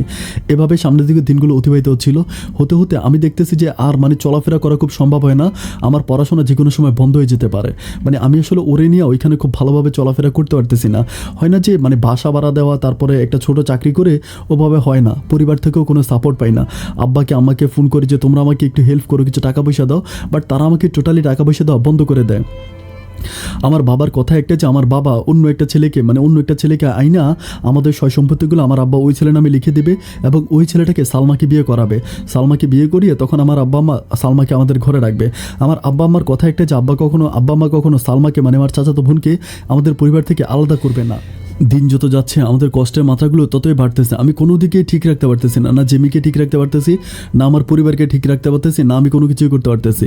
বাট আমি জেমিকে মাঝে মাঝে বলি যে তুমি এত কষ্ট পাইতেছো, তুমি তোমার পরিবারের সাথে কথা বলো। আমি যখন ওকে এই কথাটা বলি ও তখন খুবই রাগ করে। ওর পরিবারের সাথে ও কোনো কথা বলবে না। ও আমাকে বলে যে তুমি কি আমার পরিবার সম্বন্ধে বুঝতেছো না। আমি আসলে জেমির দিকে তাকালে আমি একটা ব্যাপার চিন্তা করি যে এই মানুষটা কখনো মানে ওরা এত দামি দামি গাড়ি ব্যবহার করতো যে ওদের গাড়ি দেখলে আমাদের বিশ্ববিদ্যালয়ের মানুষগুলো পর্যন্ত কেঁপে উঠতো, মানে শিক্ষকরা কেঁপে উঠতো। এত বড় লোকের একটা মেয়ে হওয়ার পরেও জেমির মাঝে আমি তিল পরিমাণ অহংকার দেখতে পাই না। মানে মানুষটা এত ভালো যেটা আসলে মুখে বলে প্রকাশ করা যাবে না। এত ভালোভাবে আমার সাথে মিশে গেছে। যাই হোক, সব ব্যাপারগুলো ঠিকঠাক মতো নিচ্ছে আর আমিও নিচ্ছি। আমি বলছি যে আমার কপালে যা আছে এখন তো আর আমি এভাবেই চলতেছি, চাকরিও করতেছি, তখন আমি পড়াশোনাও করতেছি, তখন আমি পাশাপাশি আবার টিউশনিও করি। তো এত পরিশ্রম আসলে একটা মানুষ নেওয়া সম্ভব হয় না। একটা পর্যায়ে আমি অসুস্থ হয়ে যাই, আমি খুবই অসুস্থ হয়ে যাই। অ্যান্ড আমার অসুস্থতা এরকম হয়ে যায় যে আমি একেবারে খাট থেকে উঠতে পারি না। আমার কাশের সাথে রক্ত বের হয় অ্যান্ড আমি তখন প্রচুর পরিমাণ শুকিয়ে যাই। জিমি তখন খুব টেনশনে পড়ে যায়, আমাকে বলে যে কী করবো। আমি তখন বলতেছি আমি বুঝতে পারতেছি না। তো আমাদের বিশ্ববিদ্যালয়ের বন্ধুগুলোকে আমরা ওই সবগুলো ব্যাপার শেয়ার করি না, কারণ আমি যে জিমিকে আমার ঘরে রাখছি এটা আমি আমার বিশ্ববিদ্যালয়ের কাউকে বলি না। কারণ বললে হয়তো দেখা যাবে কি যে ওরা ওর জিমির বাবার কাছে বলে দিবে। জিমির বাবার কাছে যদি বলে দেয় তাহলে জিমির বাবা এসে জিমিকে এখান থেকে তুলে নিয়ে যাবে, কারণ জিমির পরিবার তো আর জানে না যে জিমি এখানে আসে। তো আমি এই জন্য কারো কাছে আমার কলেজের কারো কাছে এই ব্যাপারগুলো বলি না, মানে কলেজের কারো কাছে এই ব্যাপারগুলো বলতে চাই না। যদিও এটা জিমি আমাকে বলার জন্য, বাট আমি বলি না। ও যতই বলে যে ওর বাবা ওকে এই করবে না সেই করবে না, কিন্তু যে কোনো সময় ওর বাবা ওকে নিয়েও যেতে পারে। অ্যান্ড এটা আমি চিন্তা করি যে এটা হতে পারে। তো যাই হোক, এইভাবে দিনগুলো সামনে কাটতেছিল। বাট আমি প্রচণ্ড পরিমাণ অসুস্থ হয়ে যাই, মানে এত পরিমাণ অসুস্থ হয়ে যায় যে আমার আসলে খাট থেকে ওঠার কোনো সামর্থ্য থাকে না। তখন জিমি আমাকে বলে যে তুমি পড়াশোনা করো, তোমার আর চাকরি করতে হবে না। আমি তখন থেকে বলছি এটা কেমন কথা বলতেছো যে চাকরি যদি না করে আমাদের সংসারটা কীভাবে চলবে। ও আমাকে বলে সংসার চলার ব্যবস্থা আমি করে দিব। আমি বলি কীভাবে। ও আমাকে বলে আমি চাকরি করব। আমি বলি যেই মেয়ে ফ্রাডু গাড়ি নিয়ে চলাফেরা করতা এখন সেই মেয়ে করবা চাকরি। তখন সে আমাকে বলে যেই মেয়ে ফ্রাডু গাড়ি নিয়ে চলাফেরা করতো এই মেয়ে কি রিক্সা চড়ে নাই। আমি বলি তা তো আছে। ও বলে যেই মেয়ে মাংস ছাড়া ভাত খাইতো না সেই মেয়ে কি ডাল দিয়া ভাত খায় নাই। আমি বলি তা তো খাইছো। বলে যেই মেয়ে ভালো কাপড় চোপড় পরতো সেই মেয়ে কি ছিঁড়া কাপড় পরে নাই। আমি বলি তাও পড়ছো। ও আমাকে বলে তাহলে আমি যদি সব কিছু করতে পারি আমি এটাও করতে পারবো, তুমি কোনো টেনশন করো না, আমি চাকরি করব। আমি তখন তাকে বলি যে জিমি এটা কেমন কথা বলতেছো যে তুমি চাকরি করবা। অ্যান্ড ও আমাকে বলেছে তুমি টেনশন করো আমি চাকরি করব। এভাবেও বিভিন্ন জায়গায় চাকরির জন্য অ্যাপ্লাই করতে থাকে, সিভি জমা দেয়। আসলে ওরকম করে ওর ভালো কোনো চাকরি হয় না। আর যে চাকরিগুলো হয় বাংলাদেশের প্রেক্ষাপটে ওই চাকরিগুলোতে মানে যৌন হয়রানি হয়। একটা চাকরিও পায়, একটা বেসরকারি চাকরিও পায়, কিন্তু ওখানে দেখা গেছে কি ওর যে বস থাকে মানে বসের রুমে ফাইল নিয়ে গেলে বস ওর শরীরে হাত দেওয়ার জন্য চেষ্টা করে, তারপরে মানে বিভিন্ন রকমের প্রবলেম হতে থাকে। ওরকমভাবে ওর চাকরি আসলে খুব ভালোভাবে হচ্ছিল না। তো আমার কাছেও ব্যাপারগুলো খারাপ লাগে যে আমি অসুস্থ হয়ে ঘরে শুয়ে আছি, আমার বইভাবে চাকরি করে। তো এভাবে প্রায় আরও 1.5 থেকে 2 মাসের মতো কাটে। এই 1.5-2 মাস না আমার পরিবার আমার সাথে কোনো যোগাযোগ করতেছে, না জিমির পরিবার জিমির সাথে যোগাযোগ করতেছে। আমরা তখন একেবারে এক ঘোরার মতো হয়ে গেলাম। এক ঘোরা হয়ে আমরা শহরে মানে চট্টগ্রাম শহর আমাদের দিনগুলো কাটাইতেছি। একটা পর্যায়ে আমার কাছে খুবই খারাপ লাগে যে মানে জিমি এভাবে যাতায়াত করে, বা ও তখন কী কী চাকরি করে আমাকে কোনো কিছু বলে না। মানে খুব সকালে বেরিয়ে যায়, বিকেলবেলা আসে, মাস শেষে ও মানে ঘর ভাড়া দিতেছে, বাজার সাজার করতেছে, সব কিছুই চলতেছে। কিন্তু আমার কাছে এই ব্যাপারগুলো ভালো লাগতেছে না। আমি থেকে একটা সময় বলি যে জিমি তুমি যত যাই বলো না কেন, যত যাই করো না কেন, আমার এই ব্যাপারগুলো ভালো লাগে না। অ্যান্ড আমি তখন এরকম করে আমি একটু সুস্থ যখন হই তখন ও আমাকে বলে যে তুমি আচ্ছা এরই মাঝে কিন্তু আমি প্রায় অনার্স ফাইনাল ইয়ারে থাকি, আমার গ্র্যাজুয়েশন প্রায় কমপ্লিটের পথে। ও আমাকে বলে যে তুমি অ্যাটলিস্ট গ্র্যাজুয়েশনটা কমপ্লিট করো, এরপরে না হয় তুমি চাকরি করবা, আমি চাকরি ছেড়ে দিব। আমি তাকে বলি যে না মানে আমি চাই না যে তুমি চাকরি করো, আমি ওকে চাকরি করতে দিই না। আমি ওকে বলি যে তুমি যদি চাকরি করো তাহলে আমি আর পড়াশোনা করো না, পড়াশোনা ছেড়ে দিব। অ্যান্ড আমি তখন পড়াশোনা একরকম ছেড়েই দিই। তো ও চাকরি করে না। ও আমাকে বলে তোমার পক্ষে কি সম্ভব, একবার অসুস্থ হয়ে গেছো না, এত হার্ডওয়ার্ক করতে গেলে অসুস্থ হয়ে যাবা। আমি বলি অসুস্থ হয়ে গেলে হবো, আমার সংসার আমি চালাবো, আমার বউকে আমি চালাবো, আমি বউয়ের টাকা খাবো না। মানে ও আমাকে যে মাঝামাঝি কিছু কথা বলে ঘরে আইসা যে বাংলাদেশের, ও এরকমভাবে বলে কিন্তু মানে শুয়ে বলে যে বাংলাদেশের প্রেক্ষাপটে মনে হয় না যে একটা মেয়ে হয়ে চাকরি করাটা এত সোজা। মানে আমি তখন জিজ্ঞেস করি কেন, তখন মাঝে ইঙ্গিত দিয়ে আমাকে কিছু কথা বলে। এই কথাগুলো শোনার পর আমার রাত্রেবেলা আর ঘুম হয় না। আমি ভাত খাই যেটা মানে আমার পেটে গেলে আমার কাছে মনে হয় যেটা যেন পাথর হয়ে গেছে, এত পরিমাণ কষ্ট আমার লাগে। তো আমি তাকে বলি যে না আমি তোমাকে দিয়ে আর কোনো কাজই করাবো না। এভাবে আমি ওকে সম্পূর্ণ রকমের চাকরি করা বন্ধ করাই দিই। কিন্তু চাকরি করা বন্ধ করাই দিলে এখন সংসার তো চলতে হবে, সংসার তো কোনোভাবেই চলতেছে না। সংসার চলতেছে না, তখন আমি ওকে বলি যে জিমি, মানে তুমি তোমার পরিবারের সাথে একটু যোগাযোগ করো। মানে আমি এই কথাগুলি কিন্তু ওর পরিবারের সাথে টাকা আনার জন্য বলি না। আমি একটা ব্যাপার খেয়াল করি যে আমি মাঝে মাঝে ওর বাবাকেও যতই বলো বাবার জন্য খুব মন খারাপ করে, মানে মন খারাপ করে কান্নাকাটি করে, ও ওরকম করে। আমি কিন্তু এই কথাগুলো বলি এই নিরিখে যে যেন সে তার পরিবারের সাথে একটু কথা বলে, তার মন যাতে ভালো থাকে। কিন্তু জেমি ব্যাপারটা উল্টোভাবে নেয়। মানে জেমি চিন্তা করতেছে আমি তার পরিবারের সাথে কথা বলতে বলি এই কারণে, যেহেতু আমাদের সংসারে অভাব, ও যেন ওর পরিবার থেকে টাকা বেশি আনতে পারে, এটাও বলে। মানে এটাও চিন্তা করে। আমি কিন্তু ব্যাপারটা বুঝতে পারি না। যখন আমি রিপিট করে 2-3 বার কথাটা বলি যে তুমি তোমার আব্বা আম্মার সাথে কথা বলো, একদিন আমাকে খুব রেগে গিয়ে বলে যে কেন আমি আমার আব্বা আম্মার সাথে কথা বলবো, তুমি আমাকে চালাইতে পারতেছো না, তুমি চলতে পারতেছো না, তোমার টাকা লাগবে, ওরকম করে। আমি তখন বলি জিমি আস্তাগফিরুল্লাহ নাউজুবিল্লাহ, কী বলো টাকা লাগবে কেন? আমাকে বলে ওকে দ্যাটস ফাইন, আমি বুঝতে পারছি। তখন সে কী করে, তার মোবাইল থেকে একটা নাম্বারে কল দেয়, আমি জানি না কার সাথে কল দেয়, অনেকক্ষণ ধরে কথা বলে, প্রায় 20-25 মিনিটের মতো কথা বলে। কথা বলার পর ও আমার হাতে 10,000 টাকা দেয়। আমার 10,000 টাকা দিয়ে বলতেছে যে যাও পাসপোর্ট করে আসো। আমি বললাম যে পাসপোর্ট কেন করতে হবে? ও আমাকে বলে তোমাকে পাসপোর্ট করতে বলছি, তুমি পাসপোর্ট করে আসো। আমি তখন বলি যে তখন আমি বলি আচ্ছা ঠিক আছে। তো আমি ওর সাথে রাগারাগি করি না, যেহেতু আমি দেখি যে মানে ওর সাথে কথা বলি না, যেহেতু আমি দেখতেছি যে ও প্রচুর পরিমাণ রেগে আছে। আমি তখন ওর কাছ থেকে টাকা নিয়ে আমি পাসপোর্ট অফিসে যাই, পাসপোর্ট করি। অ্যান্ড পাসপোর্ট করার পরে মানে পাসপোর্ট সব কিছু ঠিক হতে প্রায় 15 দিনের মতো লাগে, মানে সব কিছু কমপ্লিট হয়ে যায়। তখন আমি তাকে বারবার বলি যে পাসপোর্ট কেন করাই? সো আমাকে বলে যে সময় সুযোগ হলে সব বলবো। অ্যান্ড পাসপোর্ট কমপ্লিট হওয়ার পরেও আমার পাসপোর্টের কপিটা ও পাঠায়। তো আমি তাকে একদিন খুব ভালোভাবে জিজ্ঞেস করি যে পাসপোর্টের কপিটা কোথায় পাঠাইছো, আমার ছবি কোথায় পাঠাইছো, আমাকে তুমি একটু বলো। তখন ও আমাকে বলে যে তোমার পাসপোর্টের কপি, তোমার সব কিছু আমি আমেরিকাতে পাঠাইছি। আমি বলি আমেরিকাতে? ও বলে হ্যাঁ আমেরিকাতে। আমি বললাম আমেরিকাতে তুমি আমার পাসপোর্টের কপি, আমার এই জিনিসগুলো পাঠাইছো, মানে কারণটা কি? আমেরিকা কার কাছে পাঠাইছো? আমাকে বলে যে যার কাছে পাঠাইছি বুঝতে পারবা, তুমি চিন্তা করো না, তোমার আমাকে নিয়ে আর টেনশন করতে হবে না, আমার বারবার বলতে হবে না যে আমার বাবার কাছে যাও, বাবার কাছে আমাকে পাঠাইতে হবে না। আমি তখন তার হাতে পায়ে ধরে একদম কান্না করে ফেলি যে আমি বিশ্বাস করো, আমি একটাবার তোমাকে এই মানে বলি না যে তুমি তোমার বাবার কাছে টাকার জন্য যাও, আমি শুধুমাত্র বলেছিলাম যে তুমি তোমার হচ্ছে বাবা মায়ের সাথে কথা বলতে পারো না, তোমার খারাপ লাগে, শুধু এই জন্য বলি। ও আমাকে বলে যে আমি সবই বুঝতে পারি, কথা বাড়াইও না। সংসারের জীবনে একটু ঝগড়া লেগে যায়, মানে ঝগড়া লেগে থাকে। তো যেতে যেতে তখন আমার কাগজপত্র জমা এরই মাঝে আমার অনার্স করা হয়ে যায়। আমি চিটাং বিশ্ববিদ্যালয় থেকে ইংলিশে অনার্স কমপ্লিট করি। তো আমার পেপারসগুলো বেরোয়ার পরও আমার পেপারস সব কিছু হচ্ছে ইয়েতে পাঠায়, আমেরিকাতে পাঠায়। তখন আমাকে একদিন ঠিকই বলে যে আমেরিকাতে ওর একটা খালা থাকে, মানে ওর আপন খালা। এটা কিন্তু আমাকে কোনোদিনও বলে নাই। ও আমাকে ফার্স্ট বলেছে যে ওর কোনো মামা নাই, মানে ওর কোনো মামা নাই, নানা নাই, নানু নাই, কিন্তু ওর মায়েরা 2 বোন। তো ওর মা মারা গেছে আর ওর একটা খালা আছে, ওইটা আমেরিকাতে থাকে। আমি কিন্তু মাঝে মাঝে দেখতাম যে আমেরিকাতে কথা বলে, মানে ফোনে কথা বলে। কখনো এটা আমাকে বলে না যে ওর খালাম্মার সাথে কথা বলে। জেমি মেয়েটা আসলে একটু অন্যরকম, মানে অন্যরকম বলতে কি, ও আসলে নিজের কথাগুলো কখনো মুখ ফুটে কারো কাছে বলে না। মানে সারাক্ষণ চেষ্টা করে যে নিজের কষ্টগুলো নিজের মাঝে রাখার জন্য। মানে হয় না যে মানুষ একটু কষ্ট পেলে সবার কাছে বলে যে এই হয়েছে সে হয়েছে বলে, বাট জেমি কিন্তু এরকম না। মানে ওর বুকের ভিতরে এক পৃথিবী পরিমাণ কষ্ট জমা রেখে ও একেবারে দিব্যি হেসে খুব সুন্দরভাবে কথা বলে। বুকের কষ্টগুলো ও সহজে কারো কাছে বলতে চায় না। যাই হোক, এভাবে দিনগুলো সামনের দিকে অতিবাহিত হচ্ছিল। অ্যান্ড আমি প্রায় ওখানে 7 থেকে 8 মাসের মতো থাকি। অ্যান্ড 7-8 মাসে সবচেয়ে দুঃখজনক ব্যাপার হচ্ছে আমার পরিবার, আমি কল দিলাম আমার বাবা আর আমার কল রিসিভ করে না, আর জিমি তো তার পরিবারের সাথে কথাই বলে না। অ্যান্ড 7-8 মাস পরে আলহামদুলিল্লাহ জিমির খালাম্মা হচ্ছে আমার ভিসা রেডি করে আমেরিকাতে আমার সব কিছু রেডি করার পরে তখন আমি হচ্ছে ঢাকাতে যাই। জিমি আমাকে ঢাকাতে পাঠায়। ঢাকা থেকে আমি এম্বাসি ফেস করি। আমার একটা ওয়ার্ক পারমিটে আমার ভিসা হয়, একটা অনেক বড় একটা কোম্পানি, ওই কোম্পানিতে আমার চাকরি হয়। তো ওয়ার্ক পারমিটে আমার হয়। তো ওয়ার্ক পারমিট হওয়ার পর আমি তখন ওইখানে যাই, ঢাকাতে যে এম্বাসি ফেস করি। এম্বাসিতে আমাকে অনেক প্রশ্ন করে, আমি সব কিছুর জবাব ঠিকঠাক মতো দিই। দেওয়ার পরে আমি তখন হচ্ছে আবারও মানে ইয়েতে আসি, হচ্ছে বাড়িতে, মানে চিটংয়ে আসি।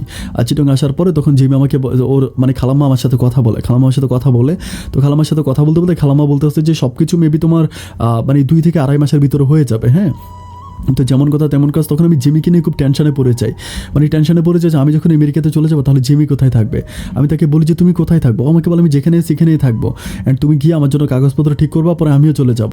আমি তখন তাকে বলি যে দেখো এটা কেমন দেখায়, আমি বিদেশে চলে যাব, তুমি বাংলাদেশে একা একা থাকবা, আর এরই মাঝে আমাদের কোনো সন্তান হয় নাই। যদি একটা সন্তান হইতো তা না হলে মনে হয় মানে ভালো হইতো, একটা সন্তান হইলে তো ভালো হইতো, একটা সন্তান হইলো না। ও আমাকে বলে যে মানে কি করবে এখন, তুমি আমাকে বলো, এছাড়া তো দ্রুত কোনো রাস্তা খোলা নাই।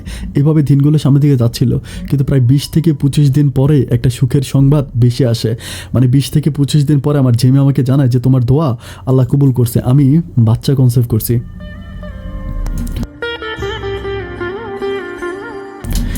একসাথে দুইটা গুড নিউজ। একে তো আমার আমেরিকার ভিসা হয়ে গেছে, দ্বিতীয় হচ্ছে ওর মা হতে যাচ্ছে। আমার তখন ব্যাপারগুলো খুবই ভালো লাগে। আমি তখন একটা দিন মানে এত খুশির সংবাদ আমি নিজের মাঝে ধরে রাখতে পারতেছিলাম না। একটা সময় আমি নিজে আমার আব্বার চেম্বারে চলে যাই। আমাদের চট্টগ্রামে আমার আব্বার যে চেম্বার আছে, হোমিওপ্যাথিকের চেম্বার, ওইখানে গিয়ে চলে যাই। ওইখানে যাওয়ার পর আমি একদিন আব্বা আমার সাথে কথা বলে না, আমি গিয়ে আব্বার ওইখানে বসে থাকি। বসে থাকার পরে আব্বা কোনো কথা বলে না, মুখ কালো করে থাকে।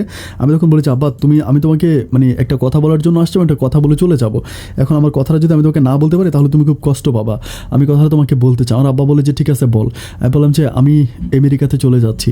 এটা বলার পর আমার বলতেছে, আমেরিকা কী হয়ে যাচ্ছিস? আমি বললাম যে জিমের একটা খালাম্মা থাকে আমেরিকা, আমি ওনার কাছে কাগজপত্র পাঠাইছি, এখন আমার ভিসা হয়েছে, আমি আমেরিকাতে চলে যাব। তখন আমার আব্বা বলতেছে যে তুই আমেরিকাতে যাবি, কাগজপত্র প্রসেস করলি, পাসপোর্ট করলি, কই আমাদেরকে তো কিছু বললি না। আমি বললাম যে তোমাদেরকে বলি নাই, এখন তো বলছি তাই না, বলার জন্য তো আসছি। আর তোমাদেরকে কত কল দিয়েছি, তুমি কি আমার কল ধরছো নাকি মা আমার কোনো কল ধরে? তখন আমার আব্বা একদম কান্না ভাব করে বলতেছে, তোর কল ধরার কি কোনো উপায় আছে? আমি বললাম যে কেন, আমার কল ধরার উপায় থাকবে না কেন? আমার বাবা বলতেছে, তুই যে পরিবার থেকে ছেড়ে গেলি, তোর যে পরিবার থেকে তুই চলে গেলি, এখন তুই বুঝতেছিস যে আমরা কত কষ্টে দিনগুলো পার করতেছি। আমি তখন বলি যে কিসের কষ্ট? বলে যে তোর চাচির কারণে পরিবারে থাকার কোনো অবস্থা নাই। তোর চাচি কান্নাকাটি করে, চিল্লাফিল্লা করে, প্রচুর পরিমাণ মন খারাপ করে। অ্যান্ড ছোটোবেলা থেকে তোর চাচাতো বোনটা তোকে নিয়ে স্বপ্ন দেখে আসছে, এখন তুই হঠাৎ করে বিয়ে করে ফেললি, মানে মেয়েটার কথা একটাবার চিন্তা করলি না? আমি তখন আমি যেটা আমি ভেবেছিলাম যে আমার চাচাতো বোন সালমা হয়তো আমাকে পছন্দ করে না, বা সালমা হয়তো আমাকে ভাই হিসেবে দেখে। আসলে আমার আব্বার কথাবার্তা শুনে সেদিন আমি বুঝতে পারি যে সালমাও কিন্তু আমাকে মনে মনে পছন্দ করতো আর ভালোবাসতো। আমি তখন আমার বাবাকে বলি যে বাবা, আমি কি সালমার সাথে কথাবার্তা বলবো একটু? আমার বাবা বলে, তুই বললে কী হবে দেখ। তখন আমি আমার কাছে কিন্তু আমার চাচাতো বোনের নাম্বার ছিল না। আমি আব্বার ফোন থেকে আমার চাচাতো বোনের নাম্বারটা আমার ফোনে নেই, নেওয়ার পর আমি আমার চাচাতো বোনকে কল দিই। আমি তাকে বলি যে আমি কথা বলি, বাট ও কোনো কথাই রেসপন্স করে না। আমি যেটাই বলি ও শুধু হ্যাঁ হু এরকম করে। অনেকক্ষণ কথাবার্তা বলার পর আমি তখন আব্বাকে বলতেছি যে আব্বা, যা হবার তা তো হয়েছে, এখন মানে তুমি পরিবার থেকে একটু ব্যাপারগুলো সব কিছু বুঝাও, অ্যান্ড আমি তো আমেরিকাতে চলে যাবো। তখন আমার আব্বা বলতে, তাহলে তোর বউ কোথায় থাকবে? আমি বলি, আব্বা আরেকটা গুড নিউজ আছে, তোমাকে বলতে ভয় পাচ্ছিলাম তো এখন বলে ফেলি। আমার আব্বা বলে, হ্যাঁ বল। আমি বললাম যে জিমি কিন্তু মা হতে যাচ্ছে। এটা বলার পর আমার বাবা প্রচণ্ড খুশি হয়। আমার আব্বার আমার মনে যে মুহূর্তের মধ্যে আমার বাবার মনে যত কষ্ট ছিল সব দূর হয়ে যায়। আমার বাবা বলতেছে, বাহ আলহামদুলিল্লাহ। তো তখন আমার আব্বা বলতেছে, তুই মিষ্টি খাওয়াবি না? আমি তখন যাই মিষ্টি কিনে নিয়ে আসি। আমার বাবা কিন্তু ডায়াবেটিসের প্রবলেম ছিল। এরপরও সেদিন আমার আব্বা আমার সামনে চারটা রসগোল্লা গিলে খেয়ে ফেলে। আমি তখন বলেছি, আব্বা তোমার না ডায়াবেটিস? আব্বা বলে, আর দূর, ডায়াবেটিস আর যাই হোক, এত সুখের সংবাদ না খেয়ে পারি? আমাকে তখন বলতে হচ্ছে যে তাহলে তুই বৌমাকে বাড়িতে দিয়ে যা। আমি বলি, বাড়িতে দিলে তো প্রবলেম, মা এই কাহিনিগুলো করে, আমি তো তোমাকে আগেও বলছি এখনও বলছি। আমার বাবা বলতেছে, আমি বাড়ির ভেতরে সিসি ক্যামেরা লাগিয়েছি। বাবা বলেছে, আমি সিসি ক্যামেরা লাগাইছি, কোনো প্রবলেম নাই, আমি সবসময় তোর বউ আমার কাছে থাকবে, অ্যান্ড খুব ভালো থাকবে, আমি সিসি ক্যামেরা দ্বারা সবসময় আমার পুরো বাড়ি আমি কন্ট্রোল করবো। তুই এটা নিয়ে কোনো চিন্তা ভাবনা করিস না, তুই জেমিরে বাড়িতে পাঠাই দে, মানে জেমি এখানে থাকলে খুব ভালো থাকবে। এটা আমার আব্বার কথা। আমি তখন চিন্তা করতেছিলাম যে ঠিক আছে, আব্বা যেহেতু মনে করতেছে যে জিমি এখানে থাকলে ভালো থাকবে, তাহলে থাকুক না, এখানেই থাকুক। আমি এটা চিন্তা ভাবনা করে তখন আমি জেমিকে চিটংয়ে যাই, শহরে গিয়ে জেমিকে বলেছে, জেমি এই ঘটনা, এখন তুমি কি করবা? আমাকে বলতেছে যে ঠিক আছে, আব্বু যদি বলে যে গ্রামে গিয়ে থাকার জন্য, তাহলে আমি গ্রামে গিয়ে থাকবো, তো কোনো প্রবলেম নাই। তাই আমি বলি, তুমি তোমার আব্বার সাথে কথা বলবা না? ওই আব্বার কথা বললেই ও একদম চোখ টোক লাল করে ফেলে, মানে একেবারে লাল করে আমার দিকে তাকায় থাকে। আমি বলি, একদম ভয় পেয়েছে মূলত, ঠিক আছে। তো তখন আমি কী করে তাকে আমার বাবার কাছে নিয়ে আসি, আমাদের বাড়িতে এসে থাকতেছে, আলহামদুলিল্লাহ কোনো প্রবলেম নাই। এইভাবে সব কিছু হইতে একটা পর্যায়ে আমার দিন তারিখ ঠিক হয়ে যায়। যখন আমার দিন তারিখ ঠিক হয় তখন আমি আমার চাচিকে, আমার চাচাতো বোনকে, তারপরে আমার আব্বাকে, আম্মাকে, আমার বোনগুলো, আচ্ছা এরই মাঝে কিন্তু আমি একটা ব্যাপার এখানে স্কিপ করে গেছি। আমার 3টা বোনের কিন্তু বিয়ে হয়ে গেছে। একটা বোনের বিয়েতে আমি আসছিলাম, আমার 2টা বোনের বিয়েতে কিন্তু আমি আসতে পারি নাই। আর আমার চাচাতো বোন সালমার কিন্তু বিয়ে হয় নাই। মানে আমি জানি না যে কেন চাচি সালমাকে বিয়ে দিচ্ছে না। সালমার কিন্তু বিভিন্ন জায়গা থেকে ভালো বিয়ের ঘর আসতেছিল, বাট চাচি কিন্তু সালমাকে বিয়ে দিতেছে না। সালমা কিন্তু আমার বোনগুলোরও বড়। আমার যে ছোটো বোনগুলোর বিয়ে হয়ে গেছে ওইগুলোর কিন্তু সবার বড় সালমা। বাট সালমা তো কোনো পড়াশোনা করতেছে, চাচি আমার সালমাকে পড়াশোনা করেছে, ডিগ্রিতে ভর্তি করাইছে, ও ডিগ্রিতে পড়তেছে, কিন্তু বিয়ে দেয় না। আমি তখন বুঝি না যে চাচি কেন ওকে বিয়ে দিতেছে না। যাই হোক, তো আমি পরিবারের সবাইকে ডাইকাই না বলি যে দেখেন, আপনারা যত যাই হয়েছে, এখন সব কিছু ভুলে গিয়ে আমরা সবাই পরিবারের সব মানুষগুলো মিলে আমরা একসাথে থাকবো। এখন আপনারা জেমিকে দেখে রাখেন। আমি সবার কাছে কান্নাকাটি করে জেমিকে সবার হাতে তুলে দিয়ে তখন আমি বাংলাদেশ থেকে সরাসরি আমেরিকার উদ্দেশ্যে চলে আসি। আমেরিকাতে আসার পরে আমি প্রথম অবস্থায় মানে ওর যে খালামা ছিল মানে ওরা কিন্তু ওখানকার সিটিজেন, ওর খালাতো ভাই আছে দুইটা, ওর খালাতো ভাই, তারপর ওর খালাতো বোন, এরপরে মানে ওর খালাম্মা, ওরা কিন্তু ওখানকার সিটিজেন। অ্যান্ড ওরা কিন্তু মানে ওর খালাম্মা কিন্তু জানে না যে আমি ওকে বিয়ে করছি, এটা কিন্তু ওর খালাম্মা জানে না। ওদের আমেরিকাতে আসার পরে মানে তখন ওর খালাম্মা আমাকে বলতেছিল যে কী ব্যাপার, আমার বোনের মেয়েটা এত পাগল হয়ে গেল কেন, আমার বোনের মেয়ের সাথে কি তোমার প্রেম ভালোবাসা আছে আমাকে বলে। আমি তখন বলতেছিলাম যে মানে খালাম্মা প্রেম ভালোবাসা মানে, পরে বলে যে না, ও তো কখনো কোনোদিন আমাকে ফোন করে কোনো রিকোয়েস্ট করে নাই, ও যতই সমস্যা থাকতো আমাকে কখনো ফোন করে বলতো না যে খালাম্মা আমার এটা লাগবে ওইটা লাগবে, কখনো বলতো না। কিন্তু এখন থেকে আমাকে ফোন করে সেদিন কান্নাকাটি করে বলতেছে যেভাবেই হোক আমি যেন মানে তোমাকে মানে তোমার কথা বলে যে আমি তো তোমাকে নিয়ে যাই, কেন তোমাদের মাঝে কি কোনো প্রেম ভালোবাসা আমাকে জিজ্ঞেস করে। এটা জিজ্ঞেস করার পর আমি তখন খালামের দিকে অপলক দৃশ্যে তাকিয়ে বলে, খালাম্মা আপনি কি কিছুই জানেন না? উনি বলে যে না, আমি জানবো কি। পর আমি বলি যে আমি তো জিমিকে বিয়ে করেছি, আপনি কি জানেন না? পরে বলতেছে কি বলো, সত্যি? আমি বললাম হ্যাঁ সত্যি। উনি বলে দেখেছো মেয়েটা কত শয়তান, কত ফাজিল, একটাবারের জন্য আমার কাছে এই কথা মুখ ফুসকে বলেই নাই। আমি বলি আচ্ছা ও হয়তো বলে নাই। আর আরেকটা সুখের সংবাদ আছে, জেমি কিন্তু মা হতে যাচ্ছে, জেমির কিন্তু সন্তান হবে। এটা বলার পরে তো ওর মানে খালাম্মা এত খুশি হয়, বলে যে জেমির সন্তান হলে কিন্তু আমি সবাই বাংলাদেশে যাবো, জেমিকে দেখতে যাবো। আমি কিন্তু জেমির ওই পারিবারিক ওর বাবার প্রবলেম, সৎমায়ের প্রবলেম, এই প্রবলেমগুলো আমি কোনো কিছু ওর কাছে বলি না। যাই হোক, এরপরে এভাবে দিনগুলো কাটতেছিল। ওর খালাম্মা কিন্তু তখন ওকে ফোন করে খুবই বকাবাদ্য করে গালাগালি করেছে, তুই এটা কী করলি, আমাকে জানালি না। তো খালাম্মাকেও কনভাইট করে, আমাকে বলে যে কোনো প্রবলেম নেই, আব্বা আমার খোঁজখবর নিতে আসে, আব্বা বাড়িতে সিসি ক্যামেরা লাগাইছে, আমি খুব ভালো আছি। এটা কে বলতেছে? জিমি বলতেছে। তো যাই হোক, এরপরে জিমির ঘরে একটা মেয়ে সন্তান হয়। মেয়ে সন্তান হওয়ার পর আমি প্রচুর পরিমাণে খুশি হই, এবং জিমির যে খালাম্মা আছে আমার কাছে মনে হয় যে আমি যতটা খুশি হই খালাম্মা তার চেয়ে আরও অনেক বেশি খুশি হয়। খালাম্মা একেবারে খুশিতে আত্মহারা হয়ে যায়, মানে প্রচুর পরিমাণে খুশি হয়। তো আমরা ভিডিও কল দিয়ে জিমির বাচ্চা দেখি, জিমি বাচ্চা দেখে, এবং মা মেয়ে দুজনেই অনেক ভালো আছে, অনেক সুস্থ আছে। হসপিটাল থেকে তখন তাকে বাড়িতে নিয়ে যাওয়া হয়। বাড়িতে নিয়ে যাওয়ার পর আমার আব্বা বলতেছে কিরে বলেছিলাম না যে বৌমা ভালো থাকবে। কিন্তু দুঃখজনক ব্যাপার হচ্ছে যে মেয়ের এত কিছু হচ্ছে, আজ পর্যন্ত ওর জন্মদাতা যে পিতা, ওর বাবা ওর কোনো রকম খোঁজ খবর নেয় না। মানে মেয়ে কোথায় আছে, কোন জায়গায় আছে, কোনো রকম খোঁজ খবর ওর বাবা নিতেছে না। ওর বাবা ওর মতো করে ওর সৎ মাকে নিয়ে ওনার মতো করে উনি আছে। যাই হোক, এভাবে যাওয়ার পর তখন জিমি আমাকে বলতেছিল যে ঠিক আছে আমরা অনেক ভালো আছি, তুমি টেনশন করো না।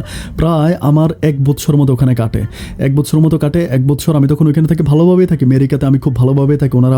আমি জিমিদের খালাম্মার বাসায় থাকি, ওনারা আমাকে প্রচুর পরিমাণ রেসপেক্ট, সম্মান এবং ভালোবাসে। কোনোভাবে মনে হয় না যে আমি ওনাদের মানে বাইরের কোনো ছেলে, মানে নিজের সন্তানের মতো জিমির খালাম্মা আমাকে আদর ভালোবাসা দেয়। এভাবে যেতে যেতে হঠাৎ করে একটা পর্যায়ে আমি বাড়ি থেকে শুনতে পাই যে জিমির অবস্থা নাকি খুবই খারাপ।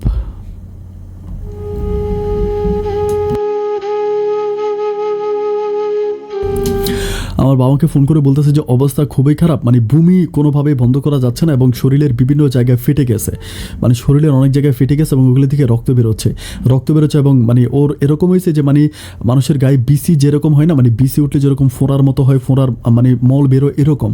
বাবা খুবই কান্নাকাটি করতেছে, ওর অবস্থা খুবই খারাপ। আমি তখন বলি তোমরা ডাক্তারের কাছে নিয়ে যাও না। বাবা বলে ডাক্তারের কাছে নিতে আসি তো কোনো কাজ তো হইতেছে না। আমি বলি কী বলো, কোনো কাজ হচ্ছে না মানে কি? আবার বলতেছে বুঝতে পারতেছি না, অনেক ডাক্তারের কাছে নিয়েছি, আমি নিজে একজন হোমিওপ্যাথিক ডাক্তার, আমি বিভিন্ন মানে ডাক্তারের কাছে নিয়ে গেছি, ওষুধ খাওয়াইছি, কিন্তু বাবা আমি বুঝতে পারতেছি না কী করবো। আমি তখন খুবই কান্নাকাটি করেন জিমের খালাম্মাকে আমি ব্যাপারগুলো খুলে বলি। তখনই আমাকে বলতেছে তাহলে তুমি বাংলাদেশে যাও। কিন্তু আমার তো মানে কোনো রকমের কাগজপত্র হয় নাই।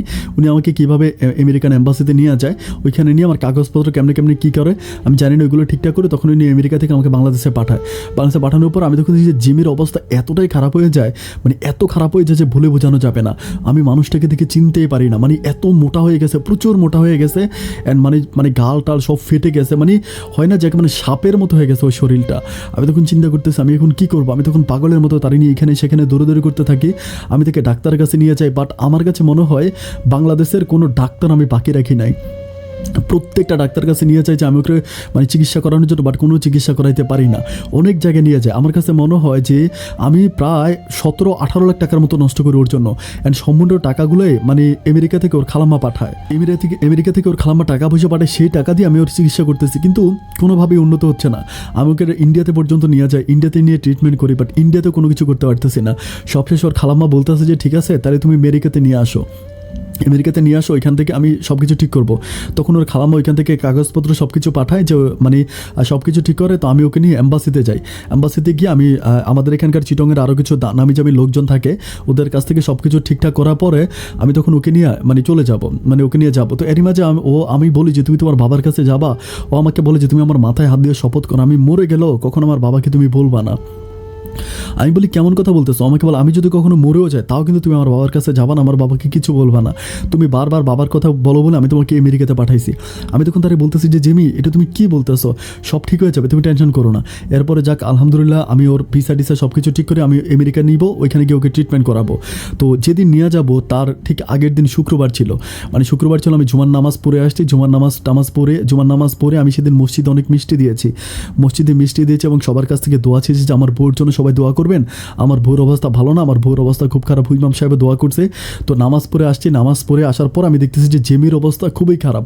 মানে ওই দিন শুক্রবারে এমন অবস্থা খারাপ, জুমার নামাজের পরে কোনোভাবেই ওকে ধরে রাখা যাইতেছে না, প্রচুর পরিমাণ ভূমি এবং শরীরের বিভিন্ন জায়গা ফেটে রক্ত বেরোচ্ছে। আমি দৌড়াদৌড়ি করে হচ্ছে চিটং মেডিকেলে নিয়ে যাওয়ার পরে বিকাল ঠিক আনুমানিক 4টার দিকে ডক্টর আমাকে বলে যে আই এম সরি, ওনাকে বাঁচাতে পারলাম না।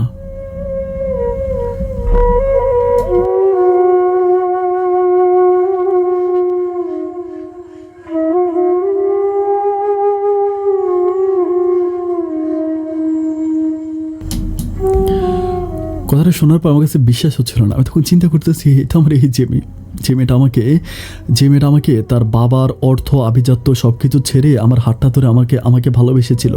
এ তো সেই মেয়েটা যে মেয়েটা কখনো BMW মার্সিডিজ গাড়ি নিয়ে চলতো, তো সেই মেয়েটা পায়ে হেঁটে মাইলের পর মাইল গিয়েছিল। এ তো সেই মেয়েটা যে তার কখনো মাংস ছাড়া ভাত খাইতো না, মাংস দিয়ে ভাত খাইতো, অথচ সেই মেয়েটা শুটকি ভর্তা, ডাল আর আলুর ভর্তা দিয়ে খুব ভালোভাবে ভাত খেয়েছে। এ তো সেই মেয়েটা যে মেয়েটা কখনো কোনো অভাব দেখেনি, কিন্তু প্রচণ্ড অভাবে মেয়েটা খাবার না খেয়েছিল। যে মেয়েটা ভালো কোনো ব্র্যান্ডের, সবসময় চট্টগ্রামের ভালো ভালো ব্র্যান্ডের কাপড় চোপড় পরতো, অথচ সেই মেয়েটা আজকে ব্যান গাড়ি থেকে 150 টাকা দামের কিনা 3 পিস পরতো। আমার এত ভালোবাসার মানুষটা, এত ভালো মেয়েটা এভাবেও চলে যেতে পারে না। আমি তখন দৌড়ে গিয়ে আমি ওকে জড়াই ধরে প্রচুর পরিমাণ কান্নাকাটি করি। আমার পরিবার মানুষগুলো আমাকে ছুড়ে দিতে পারতেছে না। আমি তখন বলতেছি যত যাই হোক আমি ওকে ছেড়ে যাব না, আমি ওকে মাটি দিতে দিব না। তখন আমরা ওকে বাড়িতে নিয়ে আসার পরে মানে আমি খুবই কান্নাকাটি করি। তখন ওর কসমের কথা আমার ইচ্ছা করে ওর বাবাকে বলার জন্য, কিন্তু ও তো আমাকে বলেছে যে আমি যদি কখনো মরেও যাই কখন আমার বাবার কাছে বইল না।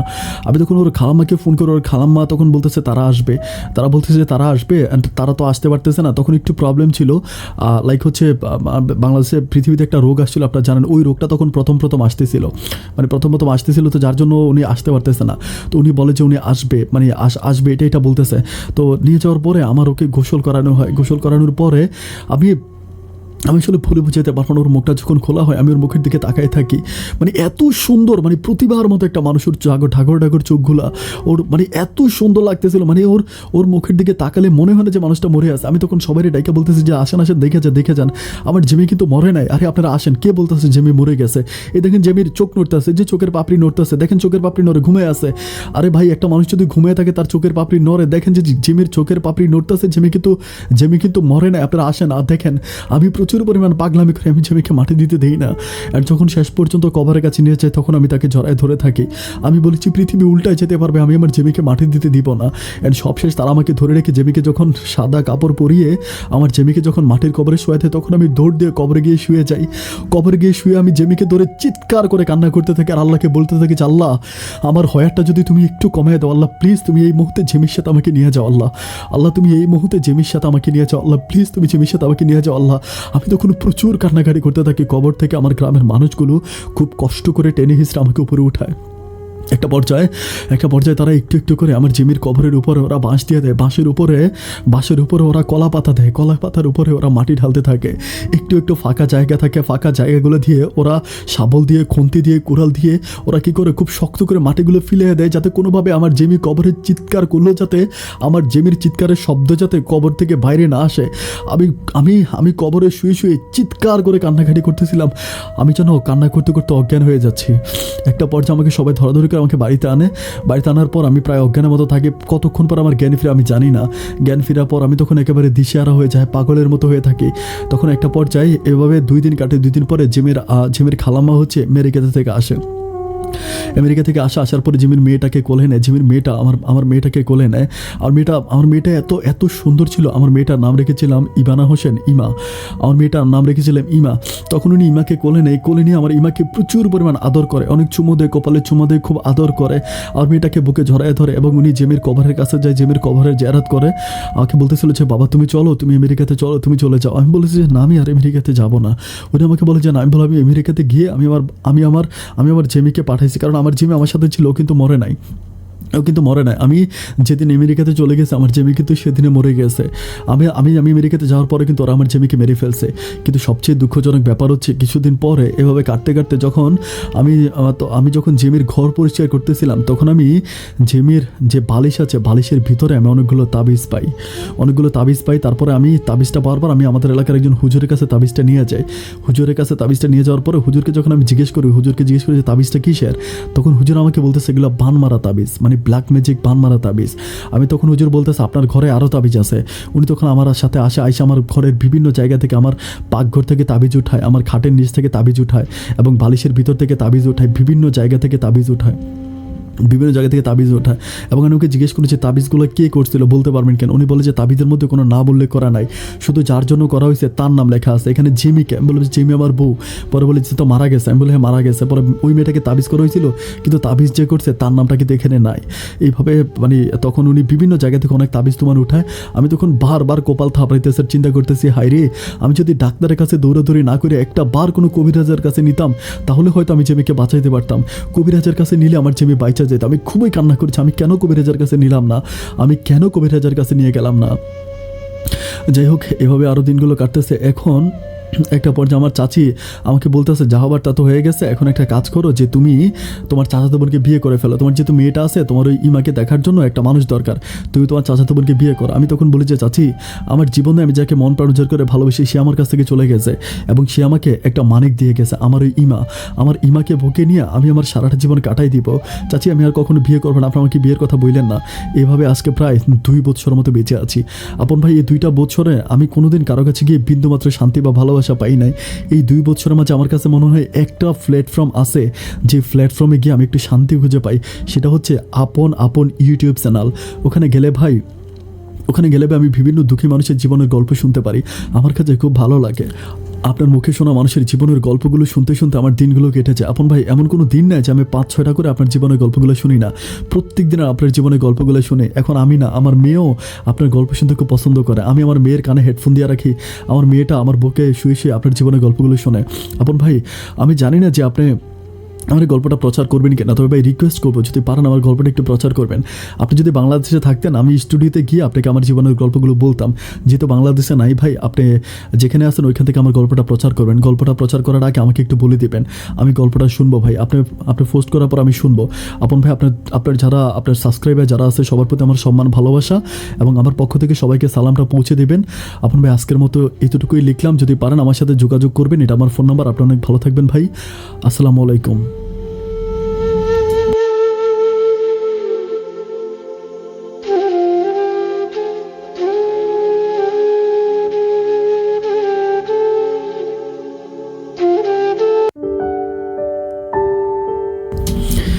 প্রিয় বন্ধুগণ, আমি আপনাদেরকে গল্প শুরু করার শুরুতে বলেছিলাম যে আমি অসুস্থ। এরপরও আমি গল্পটা রেকর্ড করব। কেন করব এটা বুঝতে পারছেন। আমি খুবই অসুস্থ, কিন্তু আমার গায়ে 100-র উপরে এখনও জ্বর আছে। এখনও আমার গা মানে মাথা ফেটে যাচ্ছে জ্বরে। তারপর আমি এটা রেকর্ড করেছি। কেন করেছি? শুধু এই কারণে, কারণ হিরণ ভাইয়ের জীবনের গল্পটা যখন আমি পড়েছিলাম, ওনার সাথে যখন আমি কথা বলেছিলাম, আমার কাছে মনে হচ্ছিল যে আমি হসপিটালে বেডে শুয়ে থাকলাম, আমি আমার মোবাইল ফোনটা এইভাবে সামনে নিয়ে ওনার রেকর্ডটা আমি প্রচার করব। এত ভালো লেগেছে ওনার জীবনের গল্পটা আমার কাছে। আমি মানে ধোঁকা, প্রতারণা, বেইমানি, ছলনা এগুলো শুনতে না বোর হয়ে গেছিলাম। আমার কাছে মনে হচ্ছিল যে পৃথিবীতে প্রেম ভালোবাসা বলতে কিচ্ছু নাই, সবই ধোঁকা, ফেক। কিন্তু আজকে হিরণ ভাইয়ের জীবনের গল্প শোনার পর আমি বুঝলাম যারা সত্যিকারে ভালোবাসে দুনিয়াতে আছে। গল্পটা আপনাদেরকে শোনানোর জন্য এত অসুস্থ শরীর নিয়ে আমি স্টুডিওতে বসে খুব কষ্ট করে বলেছি। আমি খুবই কষ্ট করে বলেছি। আমি জানি না আপনাদেরকে বুঝাইতে পারছি কিনা বা আপনার গল্পটা খুব ভালোভাবে বুঝতে পারছেন কিনা।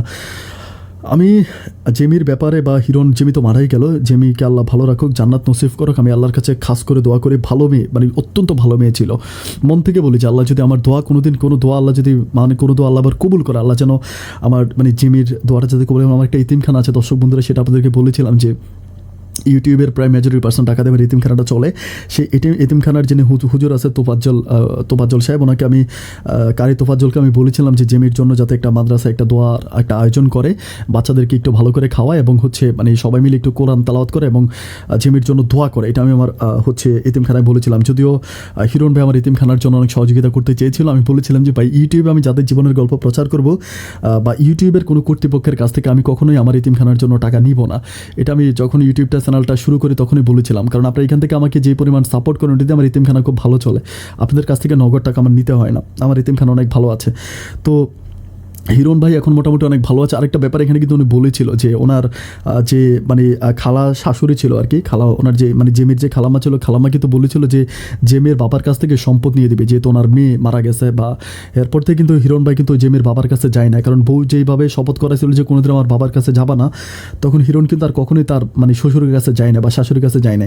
এবং তার শ্বশুর শাশুড়ি শেষ পর্যন্ত মৃত্যুর খবর শুনে তারা কবরের কাছে আসছে, মেয়েকে দেখে গেছে, কিন্তু ওই শ্বশুর শাশুড়ির সাথে হিরণ ভাই আজও কোনো কথা বলে না, বা ওই শ্বশুর শাশুড়ির সাথে হিরণ ভাইয়ের কোনো সম্পর্ক নাই।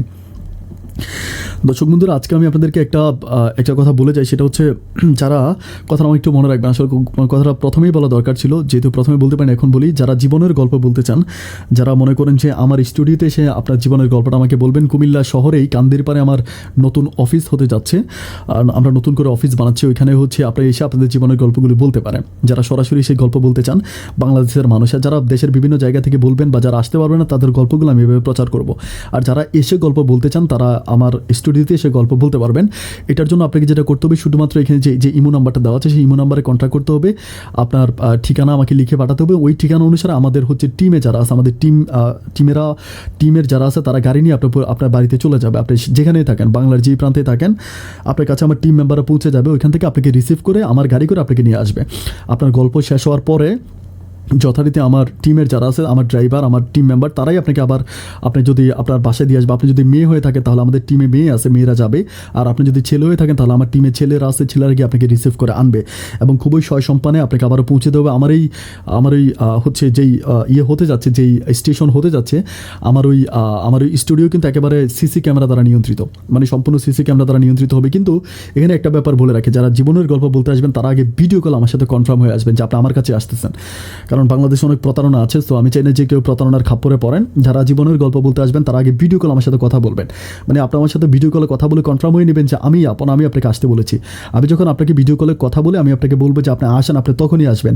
এছাড়া যদি কখনো কোনো মানুষ আপনাকে ফোন করে বলে যে আমি আপন ভাইয়ের টিমে কাজ করতেছি, আমি আপন ভাইয়ের টিম মেম্বার, আপনি গল্প বলতে আসেন, প্লিজ আপনি আসবেন না। যদি আপনি আসেন, এটাতে আপনার দোষ, আপনি প্রতারণার খাপ্পরে বলে আপনার জীবন নষ্ট হলে এটাতে আমার কোনো দোষারোপ নাই। বাট যে আসবেন সে আমার সাথে ভিডিও কলে কথা বলে আসবেন। আমি আপনার সাথে সরাসরি ভিডিও কলে কথা বলবো, আপনার জন্য আপনি আমার ভিডিও কলটা রেকর্ড করে রাখবেন। আমি বলবো যে আপনি আমার স্টেশনে আসেন, তখনই আপনি আসবেন। আমার সাথে ভিডিও কলে কথা বলা ছাড়া কখনো কোনো দিন যদি কেউ বলে যে আমি আপন ভাইয়ের টিম থেকে আসছি, আমি গাড়ি নিয়ে আসছি, আপনি আসেন গল্প বলার জন্য, আপনারা যাবেন না। কারণ আমার টিমের মেম্বাররা যদি যায় তাহলে তারা সবাই আমার সাথে আমার কাছ থেকে অনুমতি নিয়ে যাবে। আমি যেটাকে ভিডিও কলে আমি যে শ্রোতাকে কনফার্ম করবো যে তার গল্প আমি প্রচার করব, আমার টিম মেম্বাররা মানে তার বাড়িতেই যাবে, অন্য কারো বাড়িতে যাবে না। সুতরাং ভিডিও কলে কথা বলা ছাড়া সাবধান, কখনোই কারো প্রলোভনায় পরে আপনি কারোর সাথে চলে আসবেন না, যতক্ষণ না পর্যন্ত আমার সাথে ভিডিও কলে কথা বলতে না পারেন। এটা হচ্ছে শ্রোতা বন্ধুরা, যারা যেখান থেকে আসতে চান, আমার টিমের গাড়ি পৌঁছে যাবে, আপনাকে বাসা থেকে নিয়ে আসা এবং বাসাতে পৌঁছে দেওয়া সম্পূর্ণ কাজটা আমার টিমের মেম্বাররা করবে এবং আমি প্রয়োজনে আমি স্টুডিওতে থাকবো।